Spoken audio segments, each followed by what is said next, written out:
I'm Drake Amendola. I'm Philip Romano. And this is Here's Looking at You, Kid. Phil, it's the start of our second season. Second season. Third year of the podcast. Oh my god. Fifth year of the global pandemic. Eighth year of our friendship. Oh, so many tragedies. It's true. Now, before we get started, Yeah. I want to read you a Letterboxd review. We're part of a Letterboxd review. Uh-huh. From a Letterboxd user named moreviolinsontv. Yeah. I had gotten a like on my Letterboxd post of The Journey, starring our friend Ron, friend of the pod. Yep. And someone liked that, so I checked their page, and they reviewed The Journey. I'm going to read you a bit of their review. Okay. Immediately watched a second time without sound, along with a Yul Brynner podcast that was anthropologically interesting. Anthropologically interesting. That's what we are. But ended up being barely about Yul Brynner. No shade to the guest. No mention about if there's shades toward us. The esteemed director, producer, screenwriter, actor Ron Howard, who seems like a pleasant, interesting professional in the film industry. I found that as well. And who was in The Journey as a 4-year-old. Whatever. This doesn't need to be a review of the podcast episode. So I saw that. Yep. I immediately followed that person on Letterboxd. Yep. And then commented, hey, do you want to come on the podcast? Yep. And she said yes. Yeah. Welcome to the podcast. Wow. Samantha, what's your last name? Well, if you want to say. Oh, yeah, if you want to say. Many of our guests don't, for shame of being on this podcast. I just don't know if I want my last name connected to my Letterboxd. Oh, that's fair. That's very Fair. not Yes, professional. yes. That's fair. Samantha, More Violence on TV. Mm-hmm. I would actually, right out of the gate, like to ask about your username. Well, we should start the movie. Yeah, we should It's start the long. movie. It is long. Alright, so we are watching this movie. We're watching Solomon and Sheba. 1959, full movie online. Yeah, it's easily found on YouTube. It's free with ads, but if you have an ad blocker, it's free without ads. So that's what we'll be doing. Also on Tubi with ads. Oh. Okay. Tubi. Is that where you watched it? It is, yeah. So you can watch it on Tubi or not Tubi. Samantha is our first guest who has seen the movie we're going to talk about, That is true. including Ron Howard, who was in the movie we talked about. Yeah, and left before it ended, so he still has not seen that entire film. It's true. So we're watching on the YouTube one right now. We are at True Zero, and we're going to start in 3, 2, 1, play. There's that lion. But yeah, so more violins on TV. Are you a violin, like violin music, violins, Yeah. the instrument being played? I used to play the violin as a kid. I played it for 12 years. Okay. I'm not good anymore. Oh, there's your name. There all he right. is. And then and Gina Lollobrigida, who, in my opinion, I love Yul Brynner, but I think Gina Lollobrigida, if anything makes this movie worth it, it's her and her costumes. Well, Okay. we'll be able to see her costumes, Yes. so that's good. Oh, yeah. Should we say that this podcast, we watch Yul Brynner movies, we look at Yul Brynner, we don't listen to Yul Brynner. It's season 2. People are jumping on. Very much a title-first podcast. Correct. Yeah. Yeah, but my username is a reference to Gilda Radner. She did a character on SNL called Emily Latella, who always misheard things, and she was like one of her like little character segments on Weekend Update was her being like, "What's all this I hear about less violins on TV? If anything, there should be more violins on TV." And they have to that's correct her good. and go, Good "No, it's thing. violence." And then her whole That's thing. good. That's good. That is good. Oh, Miss Lollobrigida's costumes executed by Schubert of Rome. Ooh. Well, they did a good job, That's whoever they are. quite a credit too. Let's see if they still exist. Rome. Well, actually, I was gonna Google this. We have a guy on this podcast who Googles things for us, but we had a falling out with him last time, God. so I'm not gonna Google it. We're just gonna not know. There's a lot of lore in this podcast that I Phil don't remember. ignores, Yeah. and no one listens to more than one episode, so people don't really know. I've listened to 2 now. Well, I didn't finish the King and I episode because my train got into the Sure, station. I'm sure you're eagerly looking forward to finishing it. Yeah. I'll finish it because I'll commit to it. Directed by King Vidor. This was the last movie he ever directed. His name is King. Mm-hmm. Yeah. Cool name. You know who else directed? This movie actually had a co-director. Oh, God. It was me. It was I. Oh. I see. King and Yeah, I get it. and I. Remember 10 minutes ago when you said you were tired? I'm still very tired. This is alright, a movie ostensibly based on the Bible, which is the second Yule movie we've watched ostensibly based on the Bible. Yes. Our On fourth Bible. episode That's based on a true. movie, because we took 3 episodes to do the 10 Commandments. It was very long. Yeah, I haven't seen that one. That's a commitment. Yeah. It's pretty to look at sometimes. That's all I know. Yeah. Now yes, as you were just saying, you just actually watched this film with sound earlier today, right? Yeah. It wasn't my favorite. Mm-hmm. Also, I don't know anything about the Bible. That's not my jam. I famously flunked out of Hebrew school, so I don't know what's happening here at all. You know, you're in good company because neither do we know anything about the Bible, Yeah. the Torah, the Quran, pretty much any holy text we're unfamiliar I with. had a bar mitzvah, Well, sure. Well, then you should know. but yeah, it was the main thing I remember from my bar mitzvah was they said I wasn't learning it fast enough to be able to sing it. So on the day, I just improvised a tune because it all kind of sounded the same, and no one noticed. And the rabbi wasn't happy. Oh, so he noticed. He noticed because I was there singing when I wasn't supposed to be singing it. Could we... Are we sure he wasn't just pissed off about something else that day? Maybe. I don't know. Why? Maybe he had watched this movie and was angry that it wasn't that good. Okay, I see. That's where this is going. You Yeah. connected it to the movie. Everything gets connected in the movie. Oh, always. Always. Oh, look at his eyes.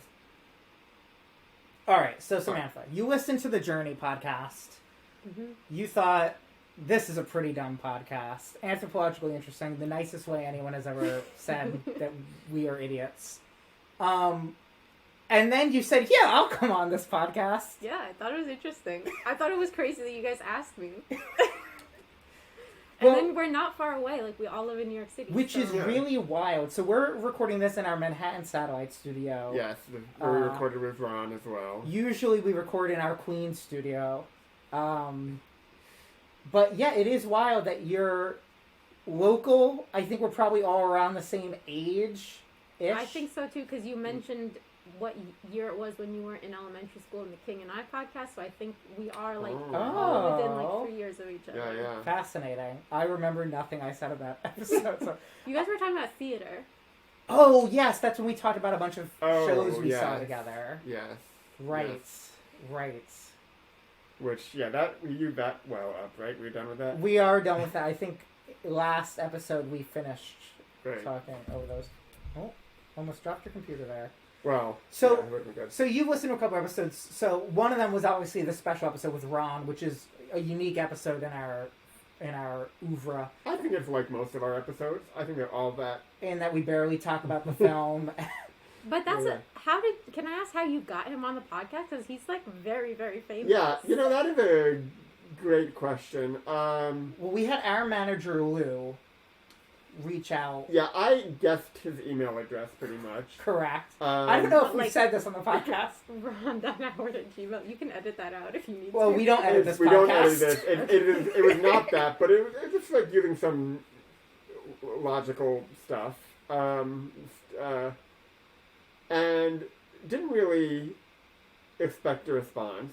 In fact, And we sat down to record Well, yeah, the episode for the journey, and then 9 minutes in, I was like, "Oh, we reached out to Ron Howard to be on this podcast." And I think at first I had said like, "Oh, we'll check at the end of the We'll podcast." check, right, because you want to save the bit. Yeah, to save the bit. But then opened the email and saw again this, like from 4 days earlier had an email from his assistant.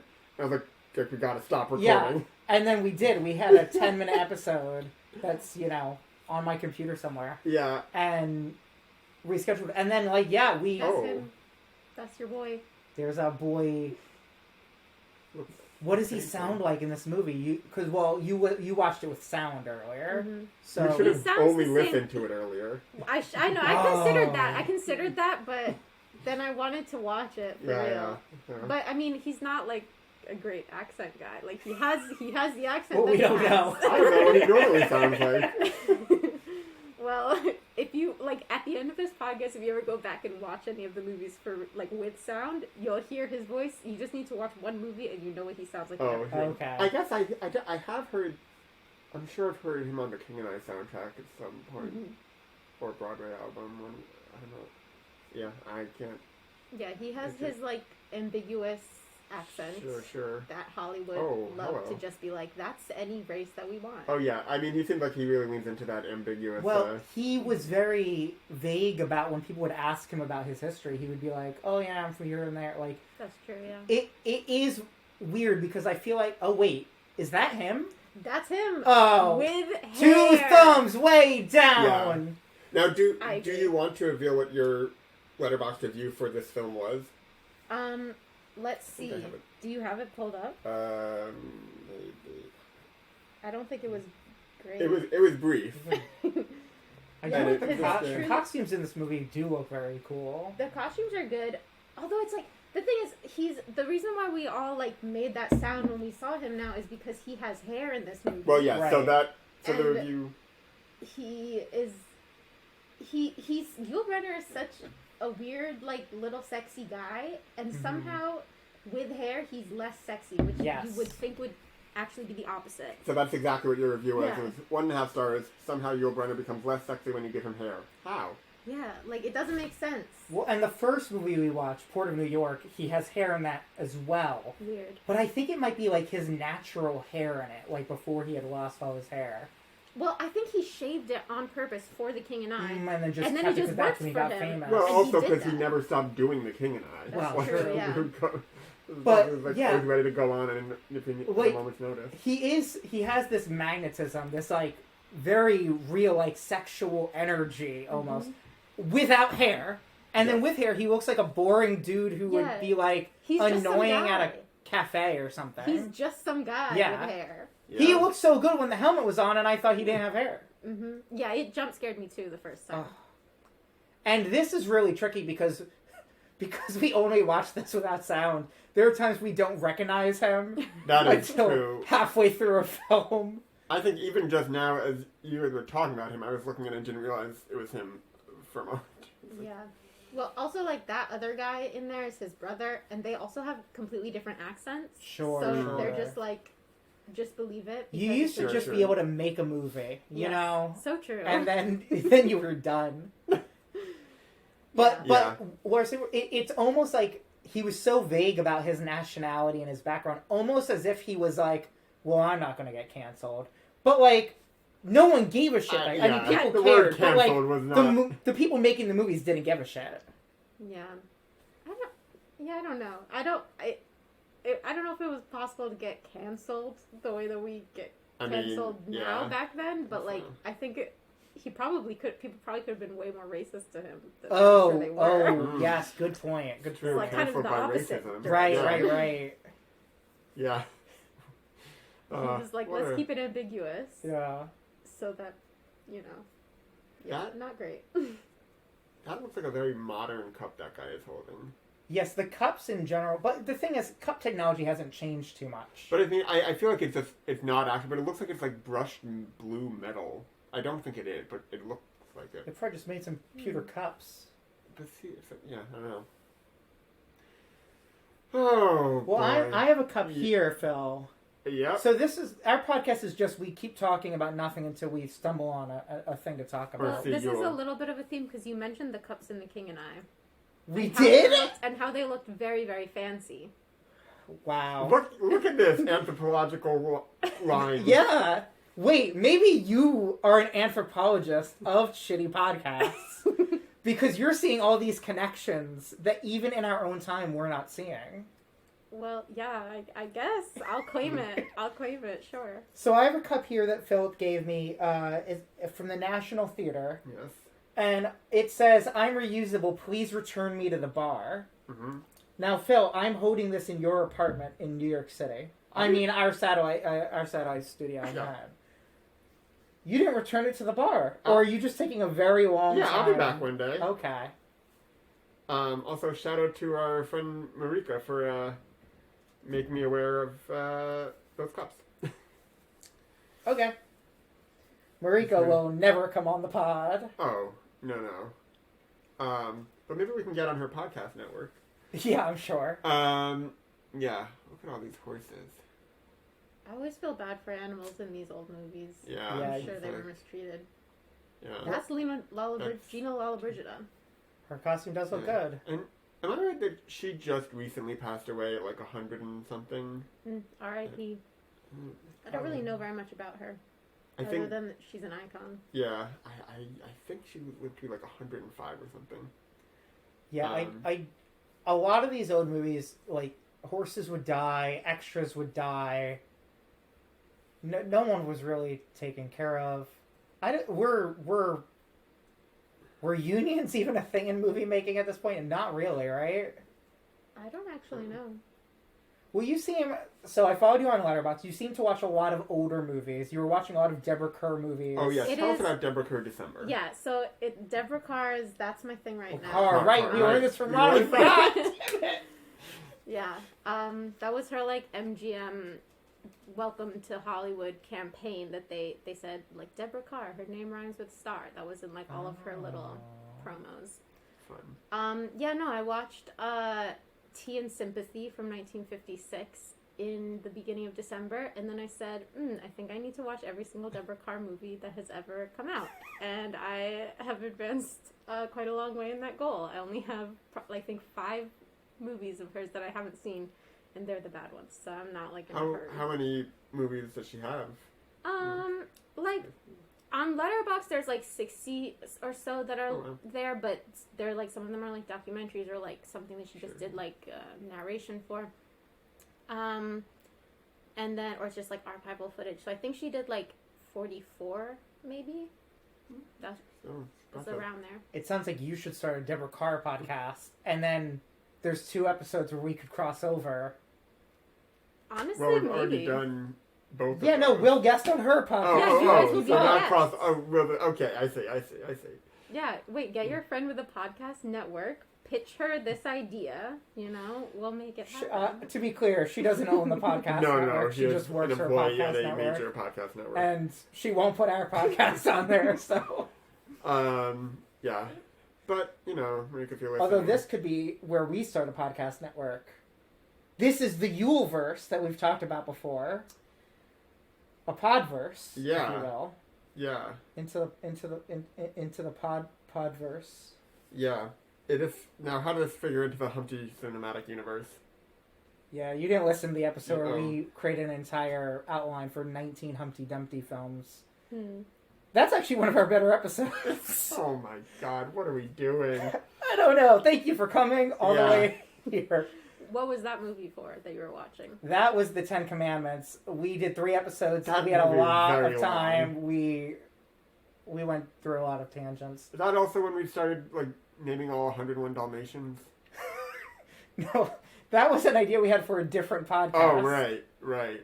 The night we came up with this podcast, you also came up with an idea where we had an episode about every 101 Dalmatian. Yeah. But we found a list of 101 Dalmatians. There's actually 112 listed because different incarnations have done different Dalmatians. Wow. Anyway, what's your deal? So yeah, you watch a lot of older movies, it seems. So I guess give us what's your favorite movie? Oh my god, terrible question. I know. So I always have answer. 5 I just pick from. But what's a favorite movie? What kind of movies do you like in general? What's your favorite movie right now? Yeah. At this moment, I guess. What new movie are you looking forward to seeing? Okay. So my favorite movie, maybe not my favorite ever, but pretty consistently one that I love and come back to, and I do think is a perfect movie, is The Devil Wears Prada. Good movie.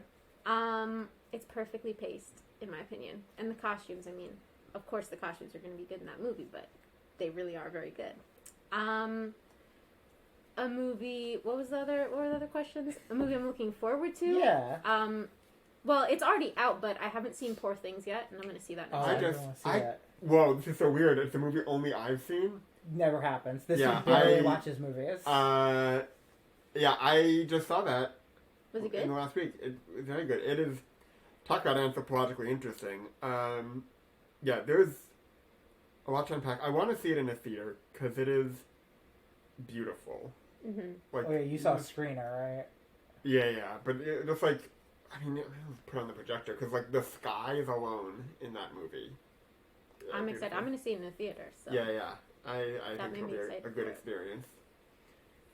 And it's like the music, the whole, it really puts you in a world of its own. Phil, what's your favorite movie? The I'm Taskmaster Christmas special. Fuck yourself. Um, I must have asked this question. We've known each other for 8 years. Have you just refused to answer it? I don't know. I feel like Is it Box Trolls? Box Trolls is up there. Have you seen the Box That's Trolls? a good one, yeah. I haven't seen it in years, but it's a good one. Yeah, there's definitely some stuff in it that doesn't quite hold up, but yeah, that's good. There's now this is an actual answer. There is this like Italian. It's marketed as a horror movie. I don't think it is. It's called Io non ho paura. I'm not scared. And I also have not seen it in years. But it is... You don't watch horror movies, to be clear. Yeah, no, but cause I think we had watched it in an Italian class or something, or I'd heard about it. It's definitely like a thriller. Not even it's like has a spooky feeling. It's like this town finds a kid trapped in a cave in like a hole. And it's just very good. Now the kid's name is Filippo, which maybe biases me a bit. Oh. But yeah, so that you love movies starring characters named Phil. Yeah. Did it make you more scared or less scared that he had the same name as you? Ooh. Well, She's I don't better at remember questions than we are. Yeah, I don't remember being scared. That's the thing. I was like, it just like had a really like it felt like I just really liked watching. I don't know. I should watch it again. But for some reason, that still pops into my head whenever I'm asked that question. I'm like, this Italian movie I haven't seen in probably 15 years. Mm. Well, how old were you when you watched it? Like a really little kid, like under 10? No, I think like high school. Okay. Yeah. So I was gonna say, like, sometimes scary things, like Coraline, is like, it's scary to some kids, but really little kids, not so much. When my sister was 3, she would watch that to go to bed at night. Yeah, literally. And I was scared of it. I've never seen it. That's made by the same studio that made the Box Trolls. I know. But that did also let me like... Directed by the great Henry Selick. Mm-hmm. Oh. The Witches, the Roald Dahl, the original Witches, not the Annie Hathaway one, is another one that I feel like is genuinely scary to some kids. But See, that one I haven't seen. I've only seen Annie's. Have you seen either of these? I haven't seen either one. Well, one of them has been erased by David Zaslav. And honestly, his only good move, because that movie is so bad. But the original is great. So we do Angelica not Houston, stand David Zaslav. We on don't, this but no one podcast. should watch the new Witches movie. But everyone should watch the 1991. Okay. Yeah, great movie. Great What's the movie you're looking forward to? Julio Torres' Problemista. Oh, yes! Finally coming out in March. I know some people who've seen it. We saw trailers for that years ago, didn't we? I think like mid last year. It was supposed to come out like in the middle of the strike. Okay. And then I truly can't keep track. I think it could have, because of like it was like an independent studio thing, but in solidarity they didn't, and because that's the thing. Like there was, or maybe at the beginning of the strike, I think it was almost about to come out, and then it didn't. But yeah, have you heard of this? It's movie written by and starring Julio Torres, who is a really great alt comedian. He's written for a bunch of shows. Wrote for SNL. Wrote for SNL some of the all-time best sketches, Papyrus. And he's great. And it's him and Tilda Swinton.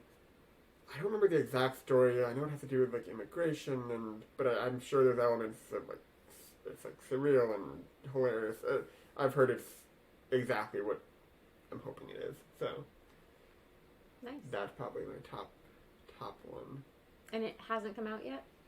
No, last year was in some festival and stuff, and then it was supposed to come out, and now that recently they announced it's finally coming out in March, and it's like probably limited theaters, but that I will see in a theater. Nice.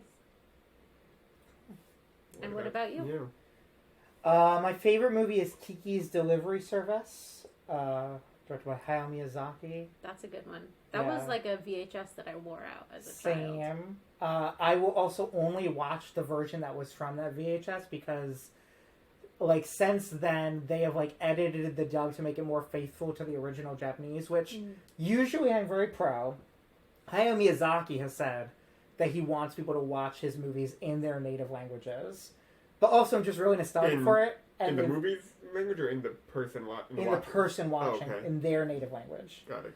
And like there's scenes where they have taken out like some of Phil Hartman's like ad libs as Gigi the cat. Oh, did you press the button to change the? No. No. Oh. No, we're good. Okay.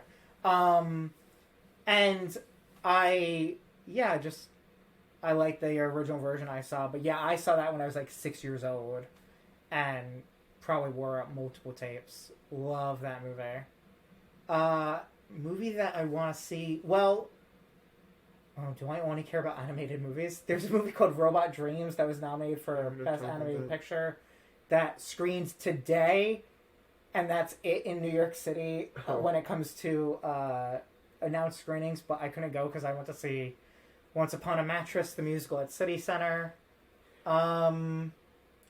So that's about like a anthropomorphic dogs who live in 1980s New York. Anthropomorphically interesting. Anthropomorphically interesting, and one builds a robot. But the animation, I saw the trailer, and the animation, it looks like the best animated depiction of New York City I've ever seen. Like there's like a shot of like the Williamsburg or Brooklyn Bridge, and I'm like, oh, I know that bench. Like I've been on that bench. Now, our friend of the pod, Taylor. Yes. Just saw that today, yes. Previous guest. Yes, he invited me to go, but I already tickets too. Yes.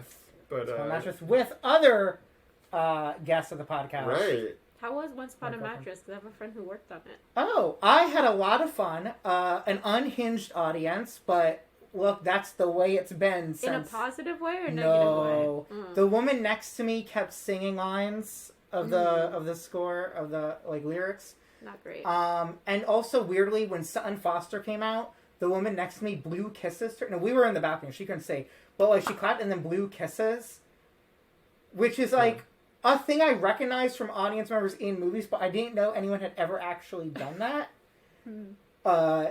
Needless to say, that woman was not wearing a mask. I was, and there was also a guy a couple rows behind me who, and okay, this grinds my gears. When people who have seen a show so much go to the show and are reacting to... He was laughing at all the jokes right before they were said. And his jokes sounded like the cross between a bird's caw and someone who... Did I say... What did I say? His jokes. Oh, his jokes. He didn't make jokes. His laugh sounded like the cross between a bird's caw and someone who's very constipated trying to use the bathroom. And was deeply unsettling to hear and also very annoying. But the show itself was great. I had no familiarity with the show. I don't like listening to soundtracks before I see a musical. And it was very charming. It was very sweet. I really liked the some of the romantic songs were very nice. And it was very funny. Yeah, I'm hopeful. I'm seeing it next Sunday. Sunday. Good costumes. Okay, I'm seeing it next Sunday, so I'm hopeful all the big mattress stands will see it earlier in the run. Yeah, but yeah, I know one song from that show, and somehow have never seen it either. So the original production that starred, oh no, I'm blanking on her name. Giant TV star, Carol Burnett. Oh, yeah. Right? Yeah. And there's a part in it, and Carol Burnett is famous for this Tarzan scream she does. Are you guys aware of this? No. She's like very famous for doing her Tarzan yell. Like, ah, like that. Specifically in this show? Well, that's the thing, is at the end of Act 1, the princess does that. Sutton Foster did that, and I was like, oh, is this what it's from? Because that was her big Broadway debut back in, what, the 50s or 60s or something? Anyway, like the movies we watch, I'm not familiar enough with the history of this show to speak confidently about it, but... Yeah, I feel like... Are you familiar with the show?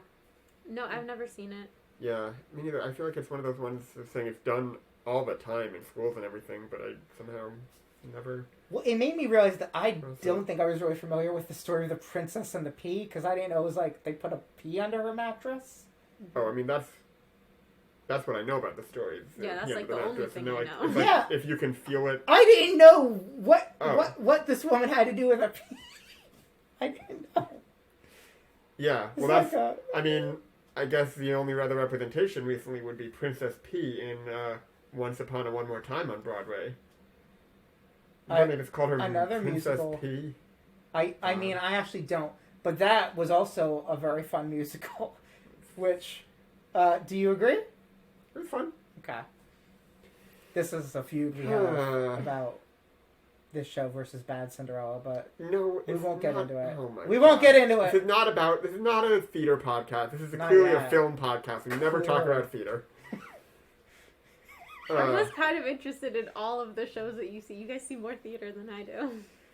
It was interesting. I think we have access to a lot of cheap and/or free theater, and that helps. Yeah, for sure. Are you a theater person as well? I like theater. I directed children's theater at like summer camps. Oh. I did that I don't too. see as much theater as I'd like. Sure, I don't sure. have any money. Unfortunately, Yeah. being on Letterboxd all the time does not pay. Yes, I've also found that to be the case. Mm-hmm. If anyone wants to give me a job, hit me up. If you got a job from this podcast, Yeah, I wouldn't so- trust the company. So go to my Letterboxd review of Solomon and Sheba. You link your letterbox to your LinkedIn?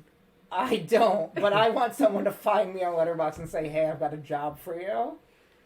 That's kind of what you Why? guys do for me. except Right. there's And we're not payment. paying you. Yeah. Yeah. Why we have not gotten apprenticeships at Imagine Entertainment is beyond me. Why Imagine Entertainment? Because Oh, is that everybody Ron's that's Ron's company? company. Yeah. I'm knowledgeable about Famously. film. Wait, so Yeah. how did you finish the story? So his assistant emailed Oh, you yeah. back Oh and yeah. So was Basically, basically- like he'd love to come on the Like, we love to pod. come, and we figured, we were like, oh, this is incredible. We'll like get him on a Zoom sometime. And she said something like he's got a busy schedule. So we're like, great, we'll Right. do this in a few months. Right. But We thought we were then- gonna have to delay it to like this was in August. We thought we were recording Yeah, October we got or this something. email. I can pull it up. It was like August First 5th or something. or like that? something. Yeah. because it was on a Thursday or Friday, and then we like went back and forth a little bit, and she was saying, "Oh, he'd love to do it in person. He's actually going to be in New York like next Monday and Tuesday." And so we're like, "This is hilarious. We gotta do this." We didn't want to bring him to we had a few options. We were going to go to our usual Queen's studio, which looks a lot like a living room. It does. And so I was like talking to some people who I know who have podcasts, and we were going to go to use their studio, which is like a real professional thing. But then that was too far into Brooklyn for him. And so then we worked it out, and like 3 days after that, he was sitting right where you are. Wow. And Fancy chair. Sure. still, I really think it's just that no one has ever asked him about this film, Yeah. and he clearly wanted to talk about Well, it. actually, here's the thing. Everyone we've said, "Do you want to be on our podcast?" has said yes, Well, or has not responded. or has not responded. Oh, who didn't respond? Henry Oh, Winkler. Henry Winkler, right? We were feeling really bold after Ron. yeah, but maybe Also- Ron didn't like being on the also- podcast and told Henry Winkler not to come on. Also, no, I think he had a good time. He won an award. He did win an award. Do you have any also- other stickers? Somewhere. Oh man, Um, we could give something out for the Big Apple Best we Podcast could. Award. Don't No. cheapen Ron's. well, you know? I mean, we gotta see how the rest... Well, here's the thing. He was the oh my recipient god, the in next hour and 50 2023. minutes go.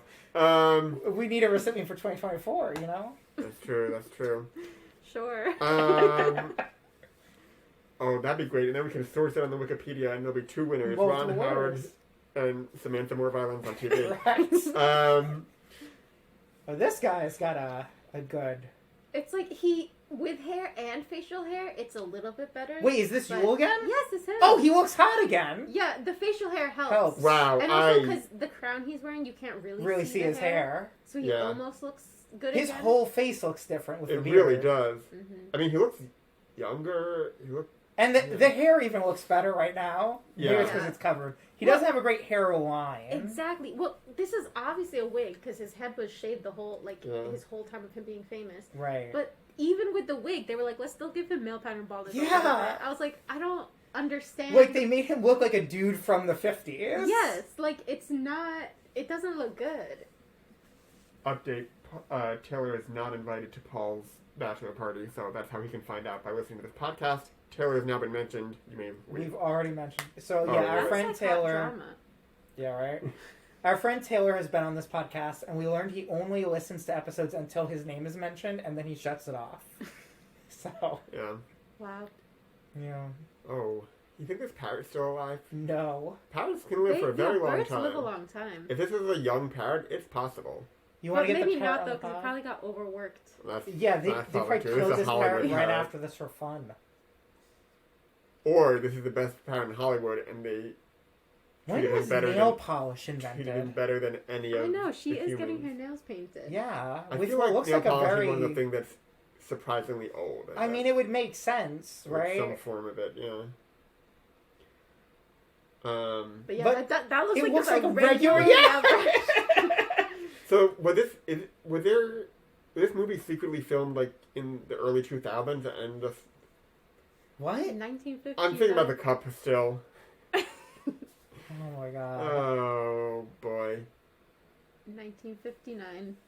Same year as The Journey. Same year The Journey, yes, which is Big year for Yule. big year for Yule. Well, the last time he had such a big year was when he made The King and I, which was the same year that the Ten Commandments came out. Wow. Yeah. And I think didn't The King and I come out pretty soon after he was in the show too? Like, Yeah, I that think Yeah. was the so. whole- Because I think Yeah, that movie was like really. 51 or 53, something like that. Yeah, 3 sounds right.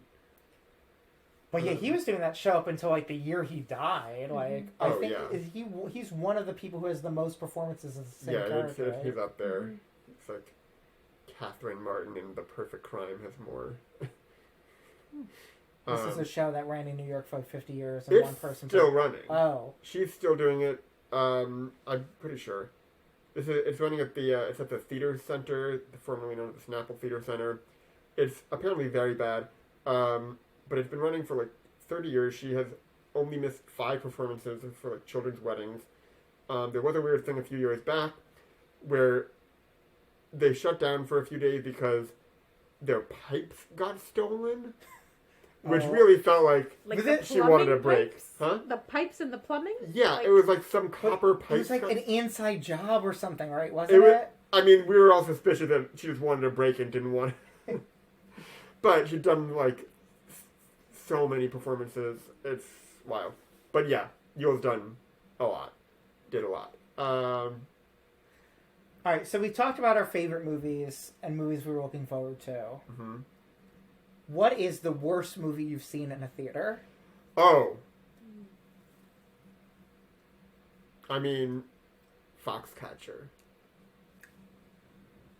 Foxcatcher starring Steve Carell as a scary man. Yeah, that instantly comes to definitely the most boring. And Star is Born is close, but How dare you?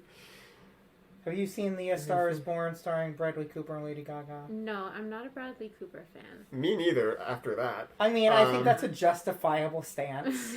I do like that. So Phil and I saw this movie on the same day, but separately, at the same time. And so we got out of our theaters and called each other. I was like, that movie. And he's like, tell me about it. And at the same time, I said, it was great. And he said, was terrible. yeah, And Wow. Well- And yet your friendship survived. it survived. yeah. Well, did you see it with? You saw it with Allison. I saw it with Allison. Yeah, I saw it by myself. You saw it by yourself. Okay, because my friend I saw it with agreed with me.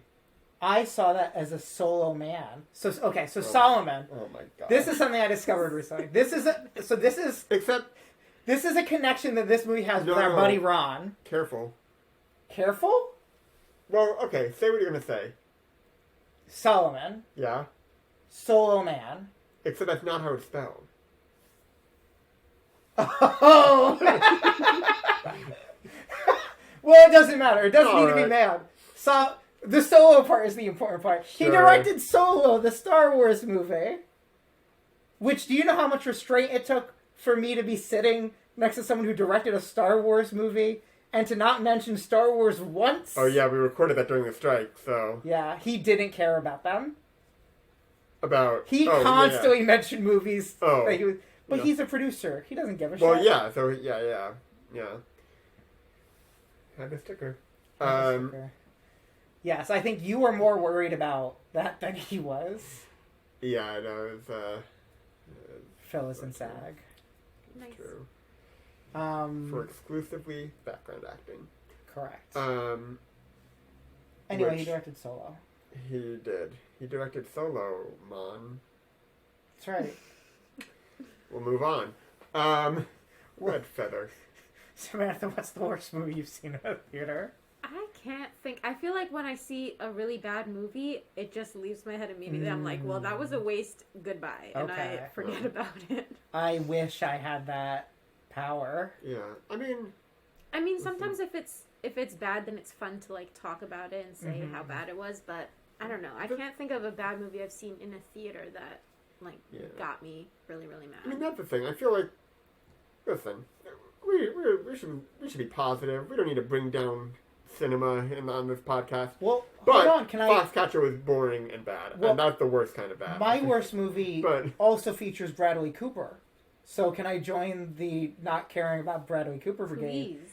I saw American Sniper in theaters, which is a piece of propaganda, pro-American military killing innocent people in the Middle East. Piece of garbage. But has a funny fake baby in it. It has a funny fake baby in it. That's what I know about that movie. But I saw it, and the audience, maybe I just hate being in an audience, but I saw it with potentially the most racist audience in New York City.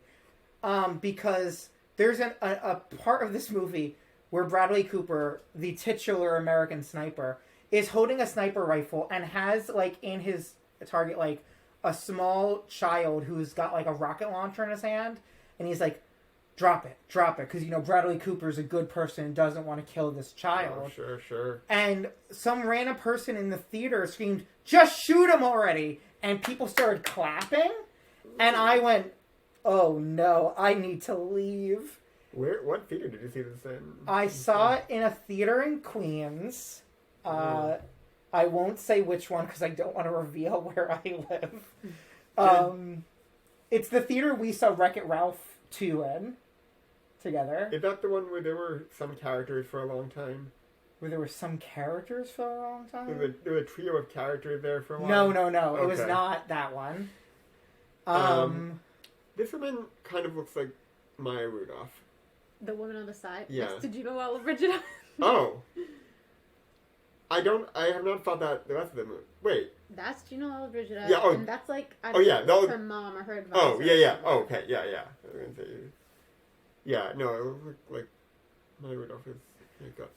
Do you ever think that paintings in old movies look better for backgrounds than like the CGI cities and shit we have now? Yeah. I think that all the time. All the time. I think that every time I see a CGI background that looks bad. Yeah. Sets Recently too. we saw a musical together that had a large video screen for a backdrop, and I did not think it fit well. We just saw this. I'm blanking on what it is. Oh, It also right. had a large Yeah, star of David. we won't say it. And especially given the style of the show, felt very wrong to me. Yeah, I think no theater show should have screens. It can be used well, but it so often is not. I don't know. But like, It has to be thematically relevant. Like Yeah. There needs to Anastasia, be a did you see reason. Anastasia on I have Broadway? not. Its set was largely a big screen in the back, which was weird for that show. Like, it did not make also any big sense. screens are expensive, right? Yeah, like, I mean, surely you probably, could pay someone to paint some flowers. Yeah. Like, I mean, And the color in these old movies looks so much better. Yeah. Have you ever seen Black Narcissus? yes. Okay. Of course I have, because that's a Deborah Carr movie. Wait, Mm. is she Yes. the main nun? She's like the head nun. She's the mother superior. I didn't know that. Oh, Deborah Carr's a great actor. Yes, she is. Okay, I didn't know that. I didn't know she was in that. But that movie, oh wow, so wait. Oh wow. Okay. But like speaking of beautiful sets, oh my Beautiful god, like sets, the artistry beautiful colors, there. beautiful costumes, and wow! I now realizing. Okay, so I guess I've seen 3 Deborah Carr movies: The Journey, The King and I, and Black Narcissus, which is the only one. Honestly, 3 very good ones. Well, I think she has so much chemistry with the dude in that whose name I don't know in real life in Black Narcissus. Also, Yul Brynner. No, it's yeah, not. no, yeah, I don't know who. Him But either, that guy yeah. is also got a lot, like, is very charismatic. Well, here's the thing: is also I think like old cameras made people look hotter, and I think part of that is like the makeup they use, and part of that is the cameras just weren't as good. I think it's film. Like film The actual is more forgiving than digital. yeah, And then also it's like not even like more forgiving, but it just gives like a better with texture. softer light Yeah. on them. Yeah. Yeah. His hair Yeah. looks Yeah. fine in profile, but then when he turns, Yeah, it's like it doesn't Wait, profile is. like isn't the profile way. like the side? Yeah. Yeah, Oh, when he like, turned like forward. him looking Yeah. at her Oh. right now. Right. Is profile. Right. Yeah. I mean, this is a gorgeous gown. Also. Yeah. Like this is like the costuming, her dresses is almost worth it. And I mean, like there's like spectacle. There's like big old fight scenes. This is like a war movie kind of. But So are they Solomon and Sheba? yes, Oh. that's them. Haha. An hour into the movie. I've got it. I've got it, the title. Yeah. And I don't remember what's happening here. This is like Sheba's just gotten here and Offerings. they're all. She's like, he's like, why are you here? You're like friends with Egypt and we're Israel and we don't like Egypt. This is also like, I mean, we could talk about like politics of today in this movie also, but. And then she's like, no, but I have gifts and also I'm very hot, so you should fall in love with me. And then he does, I think. So. And what is that animal? Well, there's Is a that a chimpanzee off to the side. It looks like. But that, yeah, it was like a llama, a goat. A baby llama. Yeah. A lot of gold. I mean, this is a really good sequence. This is why we're all being so quiet, because it's actually visually interesting. Yeah. It's like beautiful and Well, technicolor. And Yeah. that is the thing. We talked to Ron Howard about this, but a lot of these older movies, like, are fun to watch with the sound off in a way that very few movies yeah. now are. There are, like, obviously there are still good filmmakers now, but even a lot of, like, run-of-the-mill movies in the past looked just more competently made. Which. And maybe it's because there were less established norms. So, like, there wasn't 100 years of movie making telling you this is what movies should look like. But this is still decades into movies. Yeah. Which is a thing, again, bring it back, you should look forward to in Poor Things, is every shot looked beautiful. The reason I watched it is because I went to this, like, Emma Stone retrospective thing, and she talked about how, apparently, like, what's the director's name of that? Yorgos Lanthimos? The way they filmed it was intentionally done, like, he wanted to be, like, making a studio film from this era, but just, like, with, you know, modern... Well, and there's lots of color in that movie, too. Lots of color in that movie, and it's all done on, like, sound stages and sets and stuff. Like, yeah, and they, like, filmed it almost all sequentially, and it's, like, even places that are based on real places they did intentionally, like, on sound stages to have that, like, almost dreamlike feel. And, yeah, it's great. So I feel like That's I'll, cool. enjoy it. That's a good bit of insight to take with me. To Yeah. see it. And just look at the skies. Do you know who wrote that movie? Or who co-wrote that movie? Co-wrote. I thought it was someone McNamara. Well, so here's the thing, is I actually don't know the name, Oh, but I do know no. another credit they have. Oh, wait. The Okay. co-writer of Poor Things. I think it's one writer. Alright, then the writer of Poor Things also wrote the screenplay for Cruella starring Yes. Emma Stone. Yes, she talked. Yes, that is true. Have you seen Cruella? I have not. Cruella was the first movie I saw in a theater after COVID started. Mm-hmm. So, you know, it had been like 18 months, 19 months. You're not there for In the Heights? I went a week before that oh, wow. because my girlfriend and I wanted to go to a theater during we went to see In the Heights opening night, but we want to go to a show that would not be as full to kind of dip our toes back and see how comfortable we felt. Mm-hmm. And so we went to like a midday matinee of Cruella in Manhattan, and that movie is weirdly a blast. Like, Disney live action remakes, very hit or miss. The fact that they exist is maybe dumb. But this movie is so fun and outrageous and ridiculous, and it's like a fashion heist movie. It rules. And it is very colorful. Mostly filmed on location, and on, like, it does not feel like there's a lot of CGI in that other than, like, the dogs. But, yeah. The dogs don't talk. In Cruella? Cruella, do they? Correct. Okay. This is interesting. This is a discussion I was having yesterday, the day before, with someone. Was talking about the movie Argyle was coming out. Okay. Because apparently it's like I know nothing about it. It's a spy movie. The spy thing, but like all the marketing featured this cat. Okay. But apparently the cat is CGI for no apparent reason. I think it's just easier. Like, it's hard to make cats do things, so they just use CGI. Yeah. Now, we were just talking about how many animals were, like, abused in these movies. So, like, that's one of those things that where maybe I get sacrificing the realism. Yeah. That's fair. But like, if you're just carrying a cat around, I don't know, maybe the cat has a surprise cargo at some point. Maybe the cat's a spy. Yeah. Well, I thought Argyle was the name of a cat, but that's apparently not true. Also, that movie bothered me because they spell Argyle with 2 L's. Phil, do you have a game to play? I had the name of a game to play. Oh. I didn't actually think of what the game would be. But I figured we could play a game called In This Economy. Because, Solomon and Sheba in this economy. Sure. But there's no rules. And, okay, I've got the game now. Okay. Before you introduce the game, yeah, I think we need to start the episode proper. We need a theme song, Phil! Oh, my God. Okay. Yep. Play the theme song. It's everybody's favorite podcast time, so get along and get in line. You know what we're gonna do. It's time for season 2. Woo! Here's looking at you, old kid. You'll be glad, yes you did. That's it. All right. What's the game? What was I doing? Oh, the game. Oh my God. Once again, thank you for coming. Yeah, sure. What do you think the budget of this movie was? A lot. All right. I'm sure it was a lot. Well, because the this is his last movie, and so he was well established. True. So they probably were like, sure, do whatever.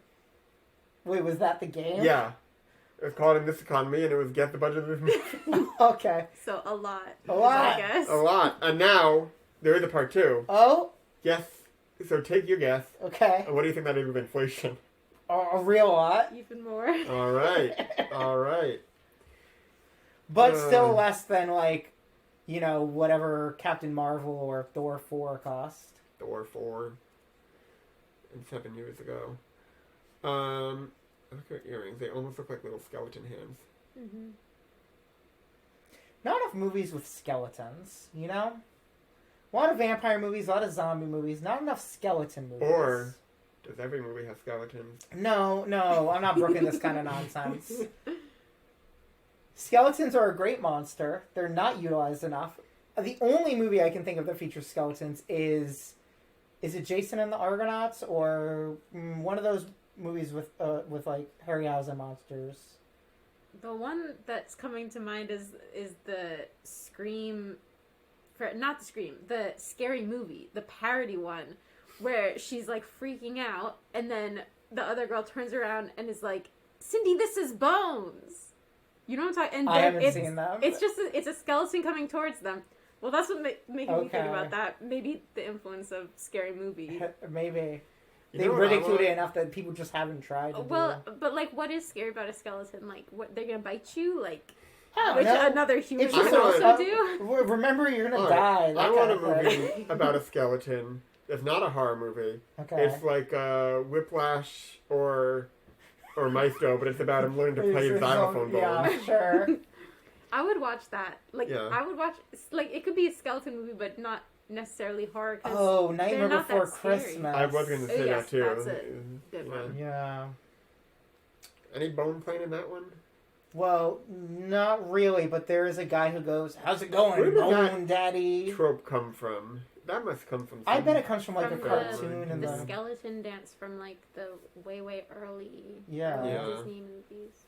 Yeah. I have a friend who has one of his bones. You know. Oh, Chris? Yeah. He had a rib removed, and he got to keep it after a lot of back and forth. That's crazy. I had my wisdom think you teeth should- removed last year, and they wouldn't let me keep the teeth. Yeah, that's. You should I think sue. like legally you Thought about are allowed to. You just have to like go through a lot of things, unless the reason is like. Yeah, it's like for They certain said it was a medical health reasons. issue. and Yeah, I'm I like, think like depending on the state it's in, they can say no. But like if you get something amputated, you can keep it if you do a lot of paperwork. Wait, what? Like, if you had your leg amputated, you could keep your leg? If you they don't want you to, but you can make it happen. Have either of you had your wisdom teeth removed? You have to Not. have your leg amputated. I have not. So, I have, but I had always heard that, like, they put you under anesthetic for it. And they didn't do that for me. They gave me Oh. one shot of, like, numbing agent and then just ripped it out of my head. Oh That boy. sounds bad. It hurt a lot, and it sounded scary. Oh no, I would. I had a few dental procedures, and I don't know why I said that, and like every time I was like, "I full anesthesia, please. I don't want to know anything," and Yeah, I didn't get a choice even. that's and I was a child, and I think but the last time it happened, the anesthesiologist smelled really bad.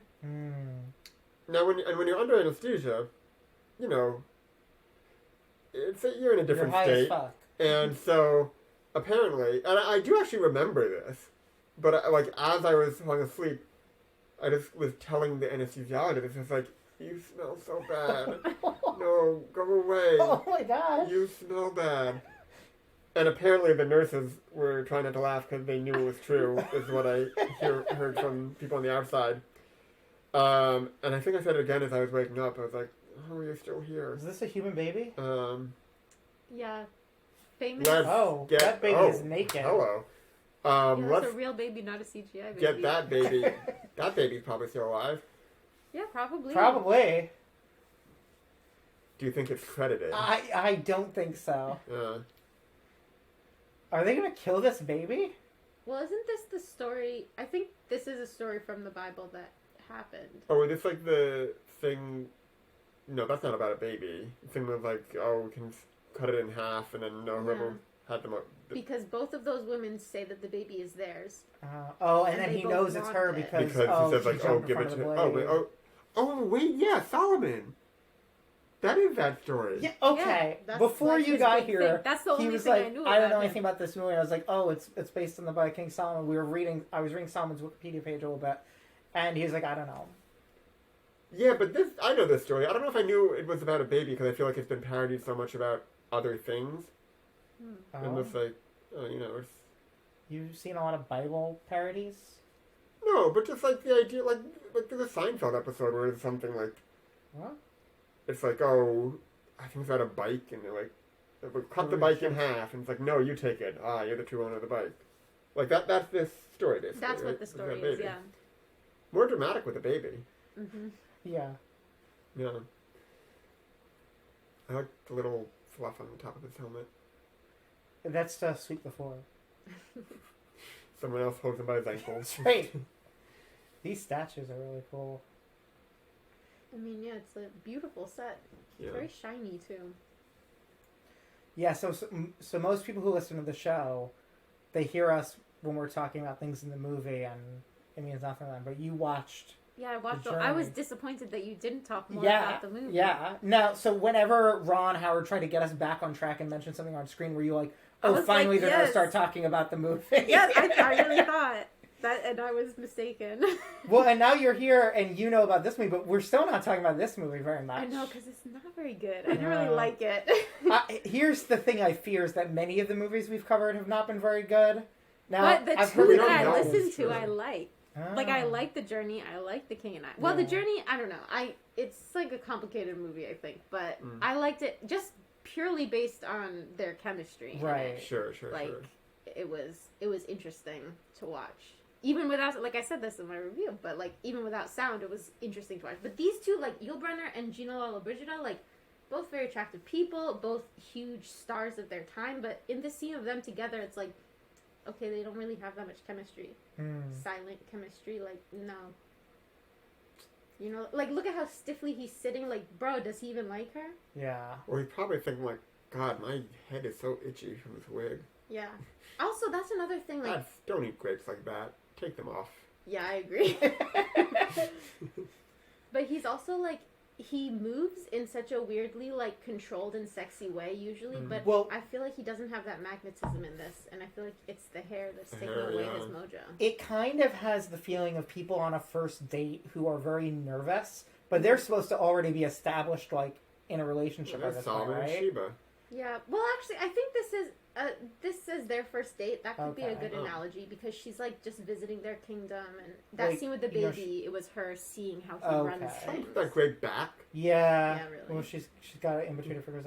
But, like, yeah, like, not knowing how to eat or, like, kind of leaning back and trying to, like, look cool almost. Mm-hmm. Feels very first date. Mm-hmm. And see, she's like, well, this will be sexy. And it's not, but, you know, What happened to that single grape she took off? Where'd it go? it's still in her hands. Oh, God. I hope she's holding it the rest of the movie. I don't think so. And you know what? In my mind, she is. Okay. Oh, God. I mean, more grapes? Like, she got it hidden behind that cup. Yeah, these are great costumes. Yeah, although, like, are they period appropriate? Like, are no these way, sequins right? period appropriate? We don't I know. mean, I feel like even the Alright. texture probably Yeah. isn't. But, like, the style. Although, I do feel like I've seen a lot of... She's supposed to be Egyptian. I forget where she's like allied with the Egyptians, but she's like from her own place. She's the queen of Sheba. Oh, right, Like, right, right. She has her own country, which I Yeah. don't know what the modern day equivalent is.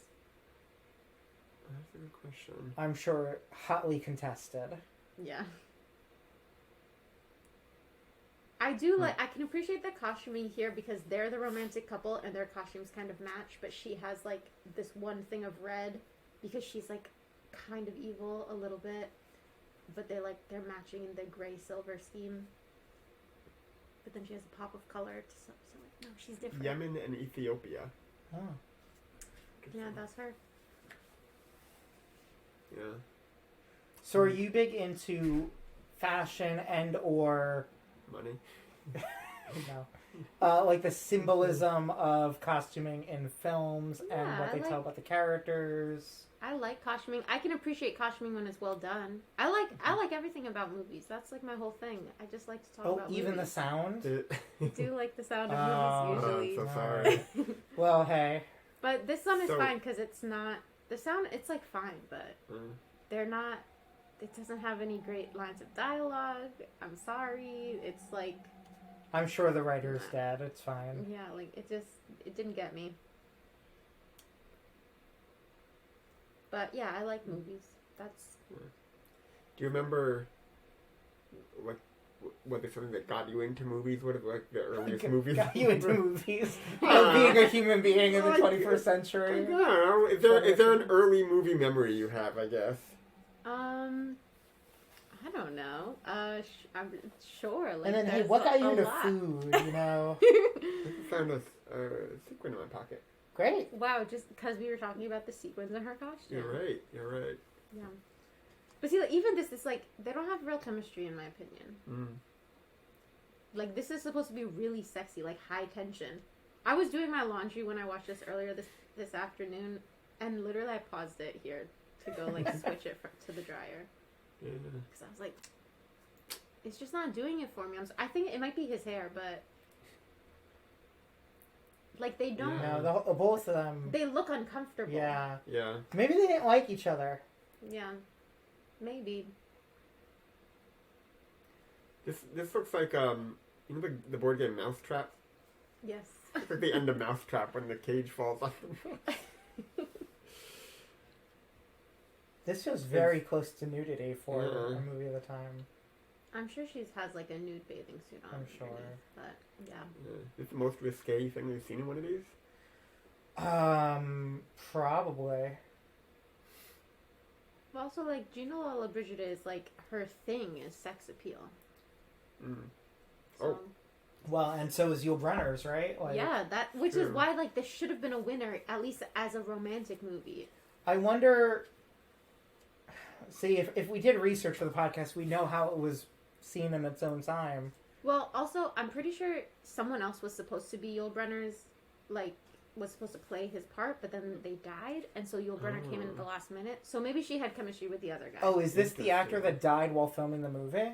He did, yeah. He Oh, had okay. filmed some things. I and he read a died. bit about that, about how, like, yes, someone was filming the movie, and then while filming a fight yeah, scene, yeah. had a heart attack and had to go to the hospital and then died. Mm. But- Yeah.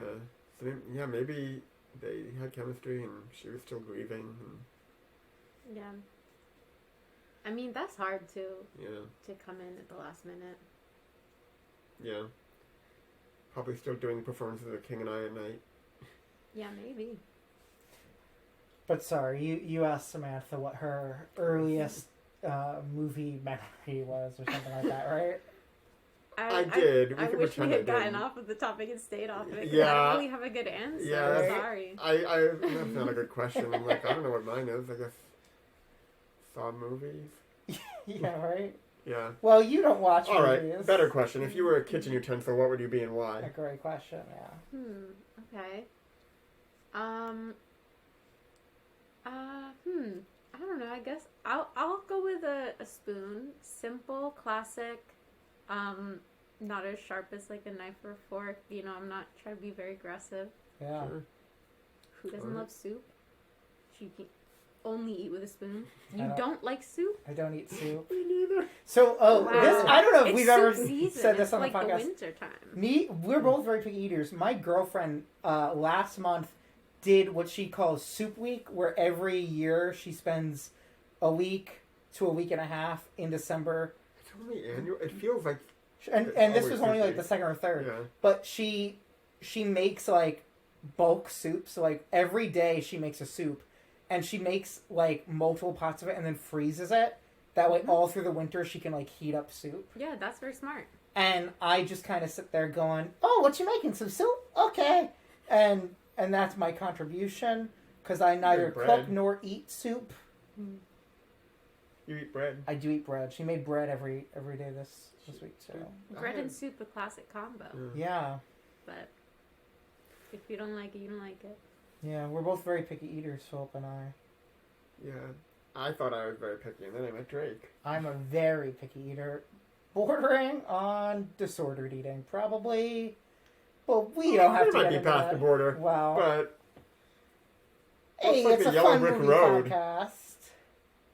The Yellow Brick. It does look like the Yellow Brick Road.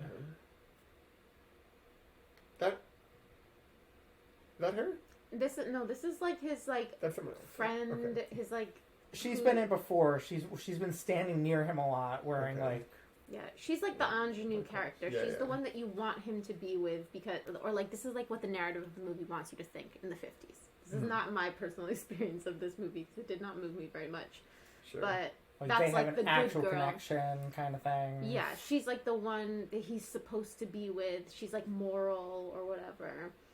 And Gina Boring. Lollobrigida is like this like foreign slut. Ugh. Which I'm all for personally, but yeah. Anyways, he's like he doesn't have chemistry with either of them, to be honest. Sure. And also he Now, has a whole harem of women Yeah. too, so it's like Yeah. how moral do you even want him to be? this is also not the first movie we've watched where Yul Brynner has a harem. Yeah, in The King and I bet it's Yeah. not the last. Probably not. Look at Man, the colors again, though, like the red and blue there. well, so you know what? This actually reminds me. We've seen I know what another- it reminds you of. another movie featuring the character of King Solomon recently. Recently. Well, I guess this was a couple years ago. But Phil and I went to the first ever screening Well, it in wasn't the even done world. yet. It was It was an It was yeah. like It was a- like a test screening yeah. of the movie 3,000 Years of Longing. Who's the George Miller directed, starring Tilda Swinton, Idris Elba. Yeah. Have you seen this movie? I have not. Don't. Okay. That actually might shoot to the bottom of my list. It is so long and so boring, and More like- maybe More like 3,000 years of yawning. That's a joke Well- I've made many times. it was one of those movies that they filmed early on in the pandemic where they couldn't have more than like 2 people on a set, and feels like a movie that was written, and I don't know if it was written before the pandemic started or not, but it feels like a movie that was written just to accommodate, like, oh, we can't really have many people here, and more as like an experiment of can we get away with this, rather do we want to tell this story. And they could, I guess, but people like it. They Yeah. could, but I mean, should we they haven't have seen the it? final product. That's true. All the CGI wasn't done. Yeah. But there are a lot of like, isn't it funny that people are fat jokes for like a Yeah. long stretch. Yeah. Like 20 yeah, minutes but- straight of just jokes about that. That's bad. Yeah, it's not great. And not even jokes, just like, Just like, look at that. yeah, people falling Like, down a lot. Yeah. Mm-hmm. Yeah, so I won't see it. Yeah. Yeah. Drake, Mhm. how's your, we should promote this. You have a new newsletter that has already changed its, Well, it's on hiatus No. from its. Well, I actually it's want to currently- talk to you about rebranding and making me a new logo, but sure. I have a newsletter. Yeah, it's called All the Emmys, because the Mhm. idea was you were going to watch every show that's ever been nominated for No. that won an an Emmy. Emmy. But now you're watching every show that comes out this year. The first episode of every TV show that comes out this year. Well, I've been trying. How's it going? It's not been going well. Okay. One, a lot of new shows are bad, and two, there's a lot of them, so I have not really been watching all of them. I was really sick for a few weeks earlier in the month. Sure. And now I'm trying to watch all these movies nominated for Oscars. Do you guys keep up with the Oscars? Like, you watch everyone before they come out? Or, like, before the Oscar show comes out? I try to watch the movies nominated for like Best Picture, Best International Film, Best Animated, Best Documentary, like those categories. We have one friend who watches every single movie nominated for an Oscar. I think I would really not like that. And I do not. You do not. This year there are some movies nominated where I'm like, I've heard they're very good, but they seem like they're going to be really depressing to me. There's that movie 20 Days of Zone of Miracle. Too. Well, yeah, but that's quote unquote fiction. Oh, I know nothing It's about a it other narrative than film, but it's it's about, supposed to be very sad. I think, the Holocaust or Yeah. something. But 20 Days of Mariupol was about the Ukrainian city that was invaded by Russia at the beginning of the current war. And I guess a news crew just filmed a lot, and it's got very sad images of death and destruction. And I don't know if I want to watch that. Yeah. I think it's important, but Yeah. I don't know. Do I need to see dead kids? I don't know. I think dangerously close here. That's true. Yeah. What about you? Is there Oscars? There have journey? been some years that I've really kept up with it, but not this year. Yeah. I've seen, like... I don't even know if I've seen, like, one or two. But they're not even coming to my head right now, because... Have you seen Barbie? Yes, I saw Barbie, which... Whatever. People are up in arms about Barbie, but, like, it was fine. It was perfectly fine. It is weird and that that's people the end of are it. considering it either the worst movie ever made or a paramount achievement in feminism. It was We're like really a just very like a Yeah, fun it's a movie. Warner Brothers achievement in feminism. There's Yeah. achievement film. Yeah, it's a very well done movie. I had a lot of fun watching it. Yeah. It's a Yeah. very fun I just- theatrical experience. Oh my god! Anytime someone shares that screenshot, I think we talked about this in our chat of like this Facebook post from a guy that says like that like no nomination for Greta, no nomination for Margot, nominated for Ryan. That's not true. They got nominations in other categories. Well, and also, no one mentions completely America Ferrera completely being ignores nominated, America which Ferrera. is really annoying. But also, they act as if Ryan Gosling was nominated instead of Margot Yeah. Robbie. They wouldn't. He didn't Yeah. take her nomination. Yeah, But also, it's weird that he was nominated. it is. He's I fun mean, in that I movie, do but think he was. it's a great, but, comedic like, role. Like, Yeah. I don't know. I haven't seen enough of the movies to have an opinion on any of it, but I also don't care. Well, what was crazy was that one, I think it was like the LA Times journalist who was like, oh, maybe if Margot Robbie had like, was playing in a movie about a genocide, like going after Lily Gladstone from Killers of the Flower Oh, I didn't Moon, see that. as if those performances are anywhere on the same level. Yeah. And it's a real oh, I can't. Yeah, and that got published. Someone got paid to write that. Someone got paid probably very well to write that. Yeah. Well, journalism. Well, journalism, but she was one of the few people to survive a massive layoff at that newspaper whose name is known. Remember the thing last year when someone wrote an article of like, is Martin Short annoying? And everyone was like, piled on. It's like, no. Here's my hot take. Yes, he is annoying, but that's the appeal. Okay. What a funny moment in internet culture that was. Very nice to see a lot of people being nice. Yeah. This shirt looks like those are all little bells. Have little tones, and you can hit them and play songs. That'd be fun. Mm-hmm. I think I've seen a clown do that, maybe at the Big Apple Circus, and instantly wanted one for myself. I'm glad you don't have one. I'm not. What other things are nominated for Best Picture? Oppenheimer. Did you do Barbenheimer? No. You're not a Christopher Nolan girly? He's fine. I don't have a strong opinion on him. Okay. Sorry, I just thought that there was... Phil, are you a Christopher Nolan girly? No. I like... Well, I say... his movie that I've seen I have liked. Like, I liked Inception. I like Inception. The Magic one is good. The Prestige. Prestige. I did like The Prestige. I think that's his best. Yeah. Is that it that I've seen? Hugh Jackman plays desperate very well. Not a thing he's asked to play a lot. Oh, he's in that. But like manic desperation. Yeah. Pretty good. Everyone's good in that movie. Actually, that's a very good movie. That's a great movie. I haven't thought about it in so long, but it's actually very good. Yeah. Should we just turn this off and watch The Prestige? I don't think so. Yeah. I mean, this thing he's holding looks like a gun, so... Yeah, what? It's like a staff? I don't know what it's supposed to be. What else? Very beautiful gown, though. Oh my god. Oh, we still have over an hour left? Yeah, halfway. this movie is way too long. Halfway also. done.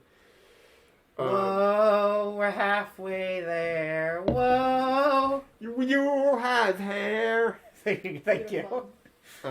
With that, I need to use the restroom. Oh, does that mean you're going to clamber over me? Well, no, I'll push the table. Oh, okay. We can probably hear it.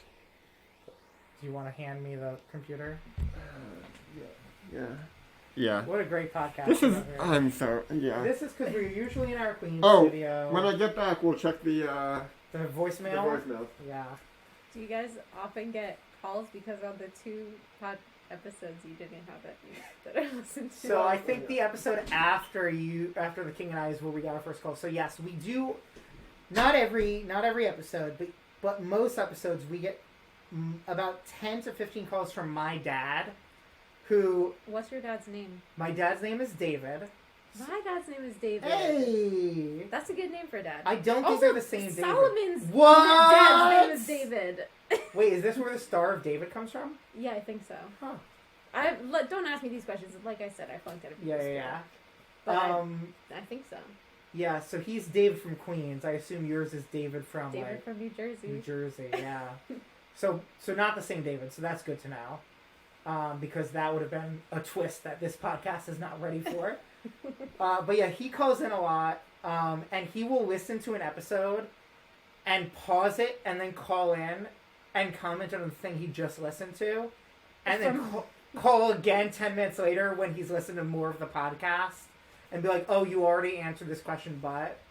That's cute, though. Yeah. That's nice. When Ron Howard came on in the elevator, he was like, is there much of an audience for a Yul Brynner podcast? And I said, it's just my dad. And I think he thought we were joking. But it's my dad and twice you. That's what I read on your Letterboxd review that led me to this podcast. You were like, my podcast that my dad is the only one who listens to it. That's funny. Yeah, it's mostly him. We maybe Phil will read out the phone number But yeah, well, and in the first episode, and for a while, we would offer prizes if people called in and like said a code word. In the first episode, we said that anyone who called could be on the podcast, but no one called, so I don't know. Maybe if you tell your friends about it, someone will listen. I'm gonna tell my friends about it, and you let me know when it comes out. Yeah, I think this will probably come out on February 10th. All right, cool. So I think Phil has your email address, so we'll let you know. I'll post about it on Letterboxd. Maybe you'll find it. Yeah, that's my most reliable way to reach me. Your That's the Letterboxd. only social media I use. Now, I could only kind of hear what's happening through the door. Did I miss a sibling review? No, Yeah. but both our dads are named David, and also Solomon's dad is named David in the movie. Oh. What's your dad's name? Robert. Robert. That's a good dad name. Goes by Bob. Go by Bob. Bob, even better dad name. Yeah. Yeah. Strong dad name. Yeah. Now, does your dad go by Dave ever? Yeah. Okay. He uses both. It's like interchangeable. Mine does too, but he prefers David. Mm-hmm. You know? What a great movie podcast. Yeah. Oh, Yul Brynner's on screen. We're looking at him. Yeah, he was looking at you all. Well, I guess we're focused on the kid part of the title now, because you guys are kids of David. That's right. Sure. Well, and my dad has named. He was looking at David's kid. My dad has named the fans of this podcast, that's like true. you know, like Trekkies or Whovians or whatever. He's decided they're called Jolly Yule Kids. What is that? Well, like, I think a it reference? was Roger. Jolly Roger. It was I Roger. think we said our fans were named. We're all named Roger because we want someone named Roger to come on the podcast. Oh, Like a specific Roger or just anyone? Any Roger? Do you have any friends named Roger? No. All My right, dad well. has a friend named Roger. Does he want to come on the podcast? I'll ask I my dad to ask Do him. not remember this being a thing. Does your dad want to come on the podcast? I'll ask him. Because my dad is coming on the episode where we watch the Magnificent Seven. Ah. Now that's a good one. That one, Yul Brynner has his magnetism back in that. Okay, great. He doesn't have it here, but he has it in that. Well, I was wondering if that should be a dad cast where we invite all of our dads to come guest. Yeah. Bob's not into it. No, he'd be too into it. Well, go ahead, tell the story. Drake and I met through a public access comedy show. And That's was it so dumb. one of, Our if not the last, no one the last, but one of the last public access. Oh, that my dude's God. on fire. And that means they set that guy on This fire. is in real on life. fire. Yeah, wow. I can't believe I almost missed the. Whoa! Oh, hell yeah. See, he's moving. Yul Brynner moves in such a weird and specific way, but he's using it here, and like he looks interesting here. Is he a dancer? Was he trained in dance? Didn't he used to be a ballerina? Like, didn't he used to do that? I mean, I might be making that Shall up. We I don't know if Dance? that's I true. mean, he. What if Shall We Dance is playing this scene happen? I wish it had been. He is always good in fight scenes. He does move with a really cool, yeah. Mm-hmm.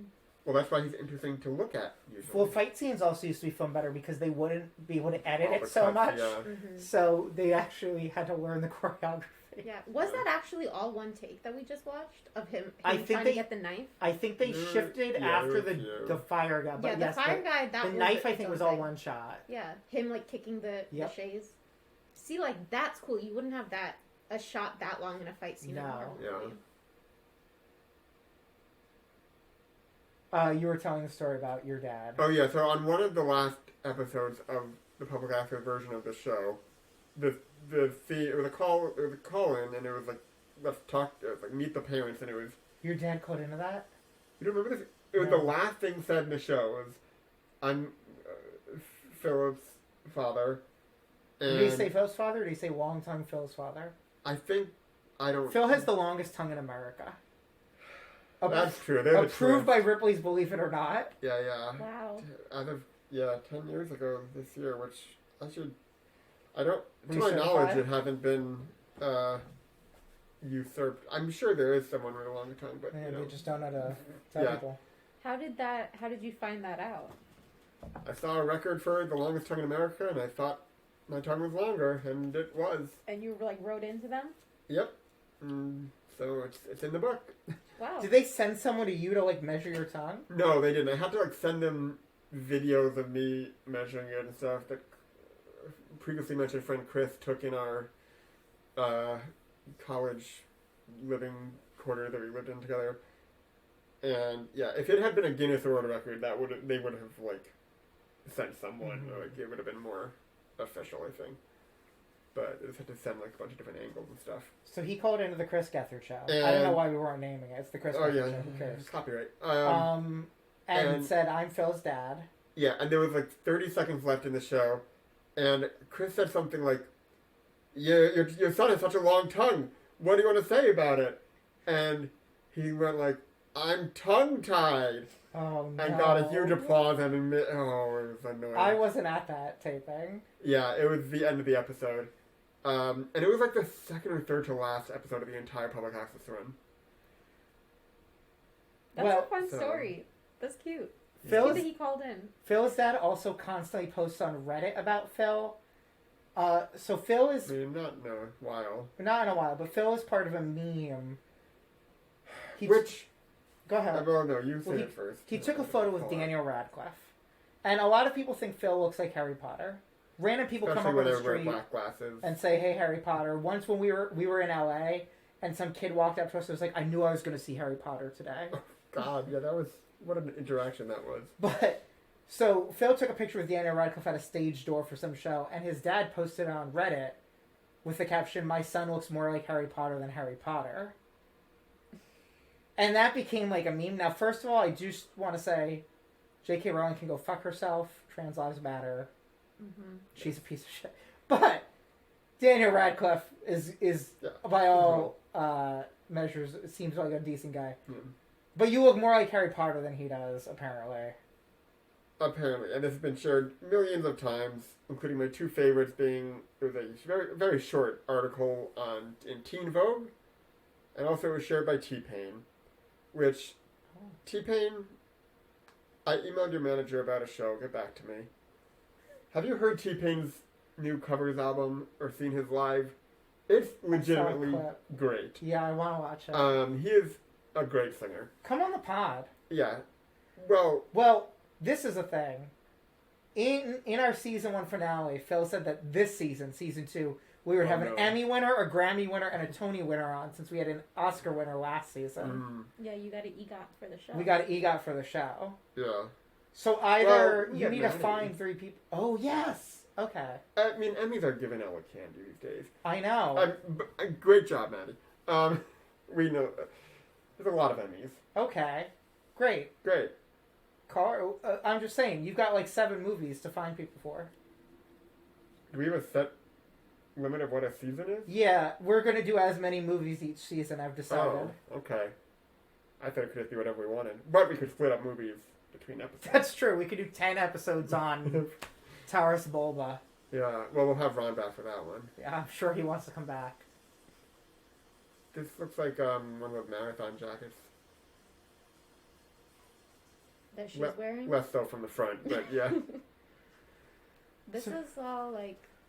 God, This was a crazy moment in the movie. I think Hollywood really wanted the audience to think it was awesome and crazy and cool, and that's not really how I felt about it. But her dress is very shiny. It is. It kind of looks like a poncho. Yeah, Well, well, the she's about to thing take it about off, marathon so... jackets, it's like foil ponchos. Big podcast listener, Samantha? Do you listen to a lot of film podcasts? I don't. I only listen to 2 podcasts, and they're both true crime podcasts, even though You listen to 3 podcasts. Yeah, I listen to 3, this being the 3rd. Oh. No, I listen to 4. There's another... I listen to 2, true crime podcasts more regularly, and then one that was like its own... It was just like one season, one closed Also sort a of true story. crime? Also a true crime thing? Yes. A true crime comedy. They're all true crime comedy. True crime Yeah. comedy. Yeah. That's a genre? Yeah. Have you heard of Springleaf? No. What is that? Springleaf is Fake comedian crime James comedy. Acaster's new podcast that is true crime comedy, I would say. But it's not He is- true crime. It's a comedy. No, about but it's crime. presented as Sure, true sure. crime. James Acaster, Comedy, a very crime funny British fiction. comedian who for years has had a bit that he's actually an undercover police officer, undercover as a comedian, and just the comedian thing took off. Mm-hmm. And so this is the only podcast that an undercover cop shares all his tapes. It's Wow. very funny. Mm-hmm. I love plugging Other people's other podcasts. that, have marketing budgets. Well, now he has to Um, plug ours. So Yeah, that's the rule. James, plug ours or come to my studio. Yeah. Do you Is guys that- listen to film podcasts? Listen to a couple. What inspired this podcast becoming a thing? You guys have been Okay. friends for a long We've been time. friends for a long time. You have been talking about making a podcast for a long time. That's in true. general, No one has wanted to. including me still. So have you seen the movie Casablanca? Yes. So in Casablanca, there's a line, "Here's looking at you, kid." Yes. Well- That's yeah. I realized that Yul sounds like you, and I said, "Hey, we should watch every movie starring Yul Brynner. Call it Here's Looking at Yul, Kid." And Phil, thinking I wasn't serious, said, "Yeah, we should." And I said, "Great, you said yes." That's it. That's all the thought. We had no experience with Yul Brynner. There's no reason that we would do this. I would say we don't really enjoy watching these movies. That's kind of the vibe I get. I mean, this is particularly a bad one, but the Journey and the King and I were more engaging, in my opinion. And but you were Well, really. We're also, there's no sound, so it's Yeah. hard to know what's The happening. King and I was interesting because I'm very familiar with the musical, so I did know what was happening and Mhm. didn't know idea of the Yeah, song and stuff. you were so mentioning what songs were. it was interesting to watch it with that. Oh right, yeah, you. But also, a thing that happens is Phil often, about 10 minutes into a podcast, starts to rebel and feel angry that he's recording with me. Yeah, I do think it's better when we have a guest. And he slowly starts to fall asleep. Yeah, it's often very boring. But we'll hang out and just talk. So I don't know what the problem is. We're just sitting and there's a movie on in the background and talking. There's a performative element to it, It's for the fan. It's for the fan. Hi, Dad. Oh yeah, let's check the. Let's check the. You gotta sing check the calls jingle. Time to check the calls. Everybody knows that's the time. One of my lower effort ones. Beautiful. Bravo. Oh, wait, skip. Is this the right? Oh, Do we have a call? no, but I have a text message. Oh. What? This is not. Do I have any? Who would this contact? Oh, sorry. I have a text message from. What's today? From 3 days ago. Oh. It just says Tom. Tom. Tom, if you texted the podcast. Well, wait. You think they're Tom and they're texting Tom? Wait, don't you know someone named Tom? Yes, that's what I checked. It's not that Tom. Well, text them back. Right? Yul. That sounds like he was trying to Tom, whoever he was, exchange numbers with someone, but got one number wrong. It was like, I'll Yeah. text you and then you'll have my number too. All right. Or Phil told someone his name was Tom and gave them that number. Yeah. Oh. Wait, is that what happened? No, I know what happened. Oh, no, it is a... He's not listening. It's a Tom who had asked for my phone number for something, and I didn't want to give it, so I gave the podcast number. What's that podcast number again? 518-966-2442. I'll say it once, and you have to listen. Call in, please. Leave your Yeah. messages. Listen, the last person who posted anything about this podcast came on. So actually, maybe don't leave a message if that sounds terrible to you. Yeah. I could have said no, I guess. Could have. You could I didn't have. have to Are be you here. regretting it? No, I think this is interesting. I've never been on a podcast before. Come back whenever in you a want. way, no, you have. This is a podcast. This is This real. is a this podcast. is a real podcast. What are you talking about? This podcast is an IMDb page for some Which is- reason. Yeah. Oh, that's true. That's not you. Yeah. We did not make it. Oh, yeah. Let's talk about this. We talked about this last time, Okay, but we I can don't talk about it remember. again.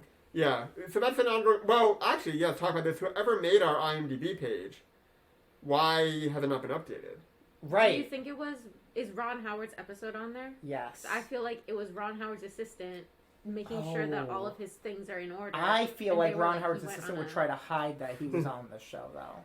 Well, does he go on a lot of podcasts? Maybe. No. So then maybe they were like, But "This is great." You know, Maybe. he could be on more. I podcasts. guess it's possible. I mean, he has done other interviews. Whoever this was made an IMDb page for me as well, Yeah. Because you didn't have one. because I didn't have one. They also made one for me, but they spelled my name wrong, and I True. already had a page. And so your I- name is spelled correctly in the Yeah. description. So I did get it fixed, so it is now connected to my correct thing. But yeah, very odd. I mean, I assume this person has not listened since Ron. Probably. Or maybe it was just a fan of his who made it. Yeah. That's Like a that's very hardcore Ron possible. fan. What is going on? Yeah, they're all being like, this is their pagan ritual thing. Right. So we're supposed to think these people are scary and not cool and hot. Yeah, Oh, this is literally. scary. That's what Hollywood wants. Yeah. Oh, I see. Ooh, You know how a lot of people are worried that like movies are going to make people gay or sinful in some way? Sure. Yeah, This is it. yeah. I'm loving. Well, the Lou, lightning. do you know Lola Brigida in that outfit? I'm sure made some people gay. Yeah. And I'm sure Yul Brynner made people gay too. Like, I'm sure. They're both very hot people. Though maybe not with this hair. Yeah, not with this hair. Yeah. This hair actually turned people straight. Oh, you hate to say it. R.I.P. But it did. Huh. But this is like the wrath of God Oh, happening oh. because Look at he was that. like hanging out with the pagan people. Oh, this is pretty cool though. Yeah. Mm-hmm. See, I don't know if I need special effects to be better than this. Yeah. Yeah, it's working.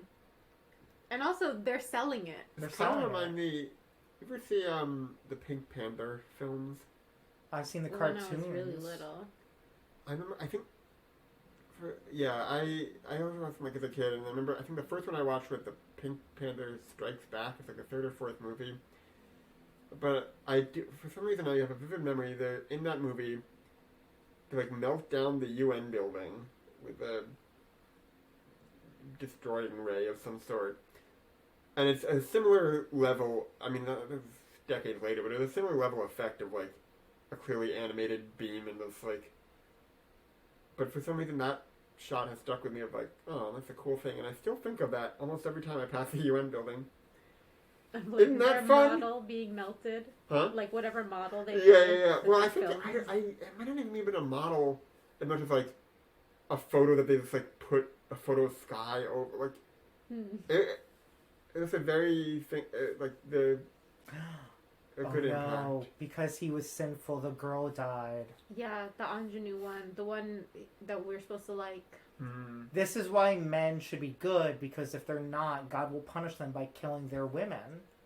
They're women who aren't even their women. Like, he literally was like, you're not part of my harem. I don't It's want based to on the wife Bible. you." Any woman in his Yeah. vicinity is his woman. Yeah. You know that song, "My Girl"? Uh-huh.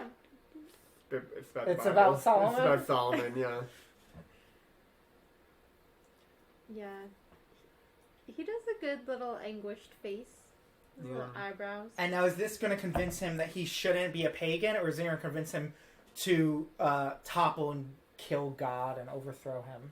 I think it convinces him to go back to God. See, if God destroyed my house Yeah, it'd be pretty bad. and killed my friends, I'd have some words with him.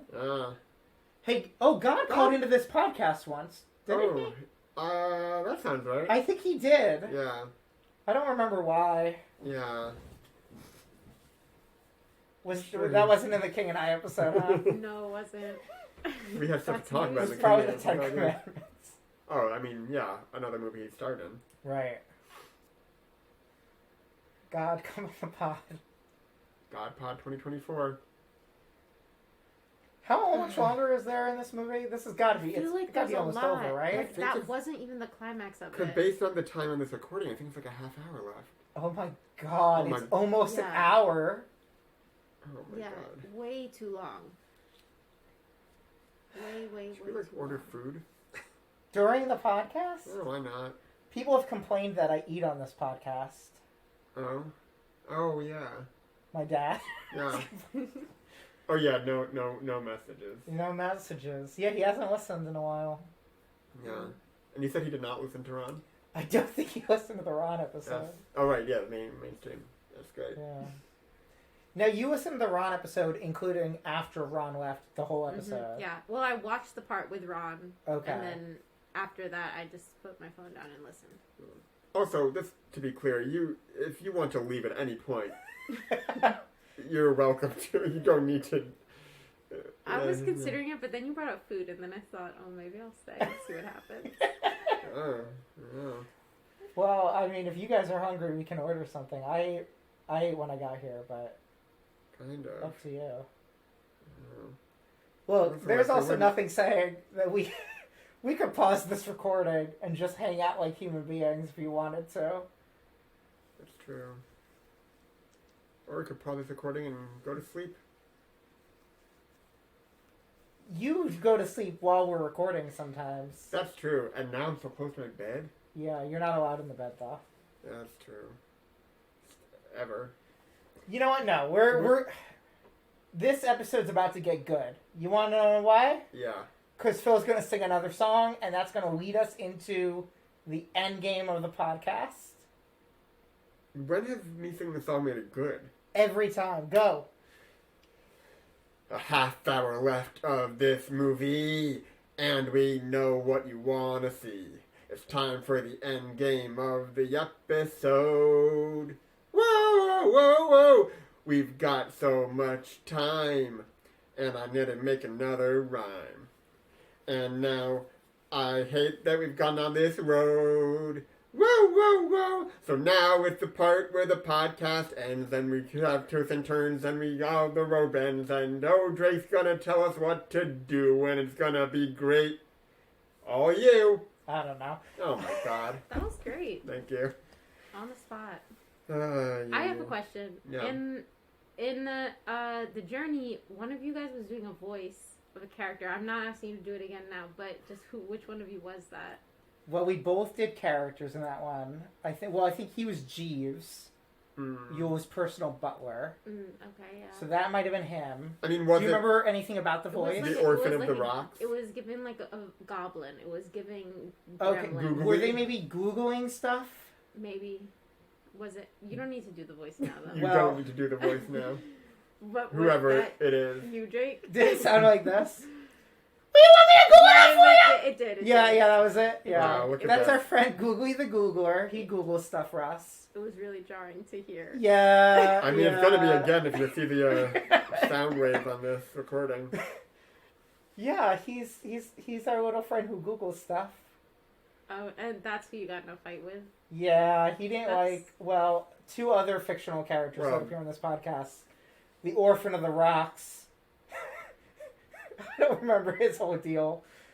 He kind of sounds like, "Hey, it's me, I'm the Orphan of the Rocks."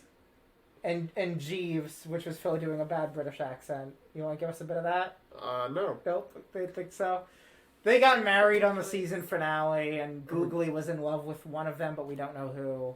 But then did Bingy come to Yeah, pass the Bingy wedding? came at the end. He's a piece of Oh shit. yeah, we left on a cliffhanger that we did not resolve and will not resolve. Nope.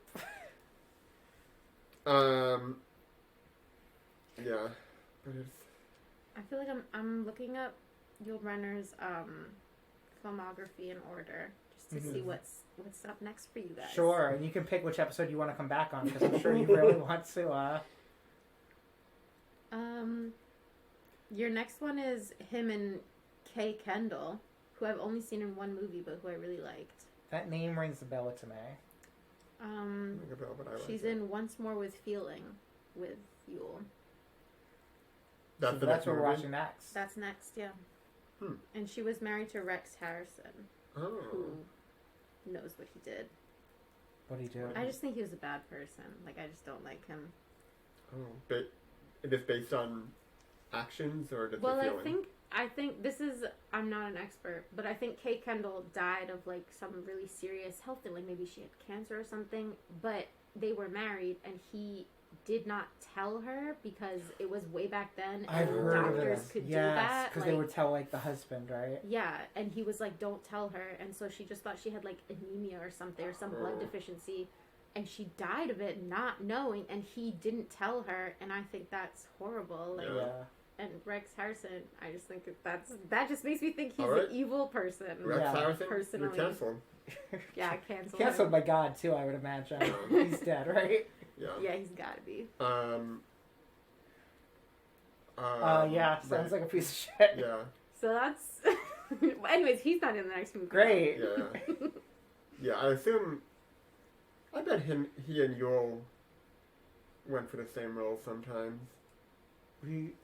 Just based on the fact that they're both in classic musicals. But he doesn't really sing. Was he Dr. Doolittle? Well, he was in My Fair Lady with Eliza yeah, Doolittle. he was Mhm. Henry Higgins. And he has he like speaks things and everything. Mm-hmm.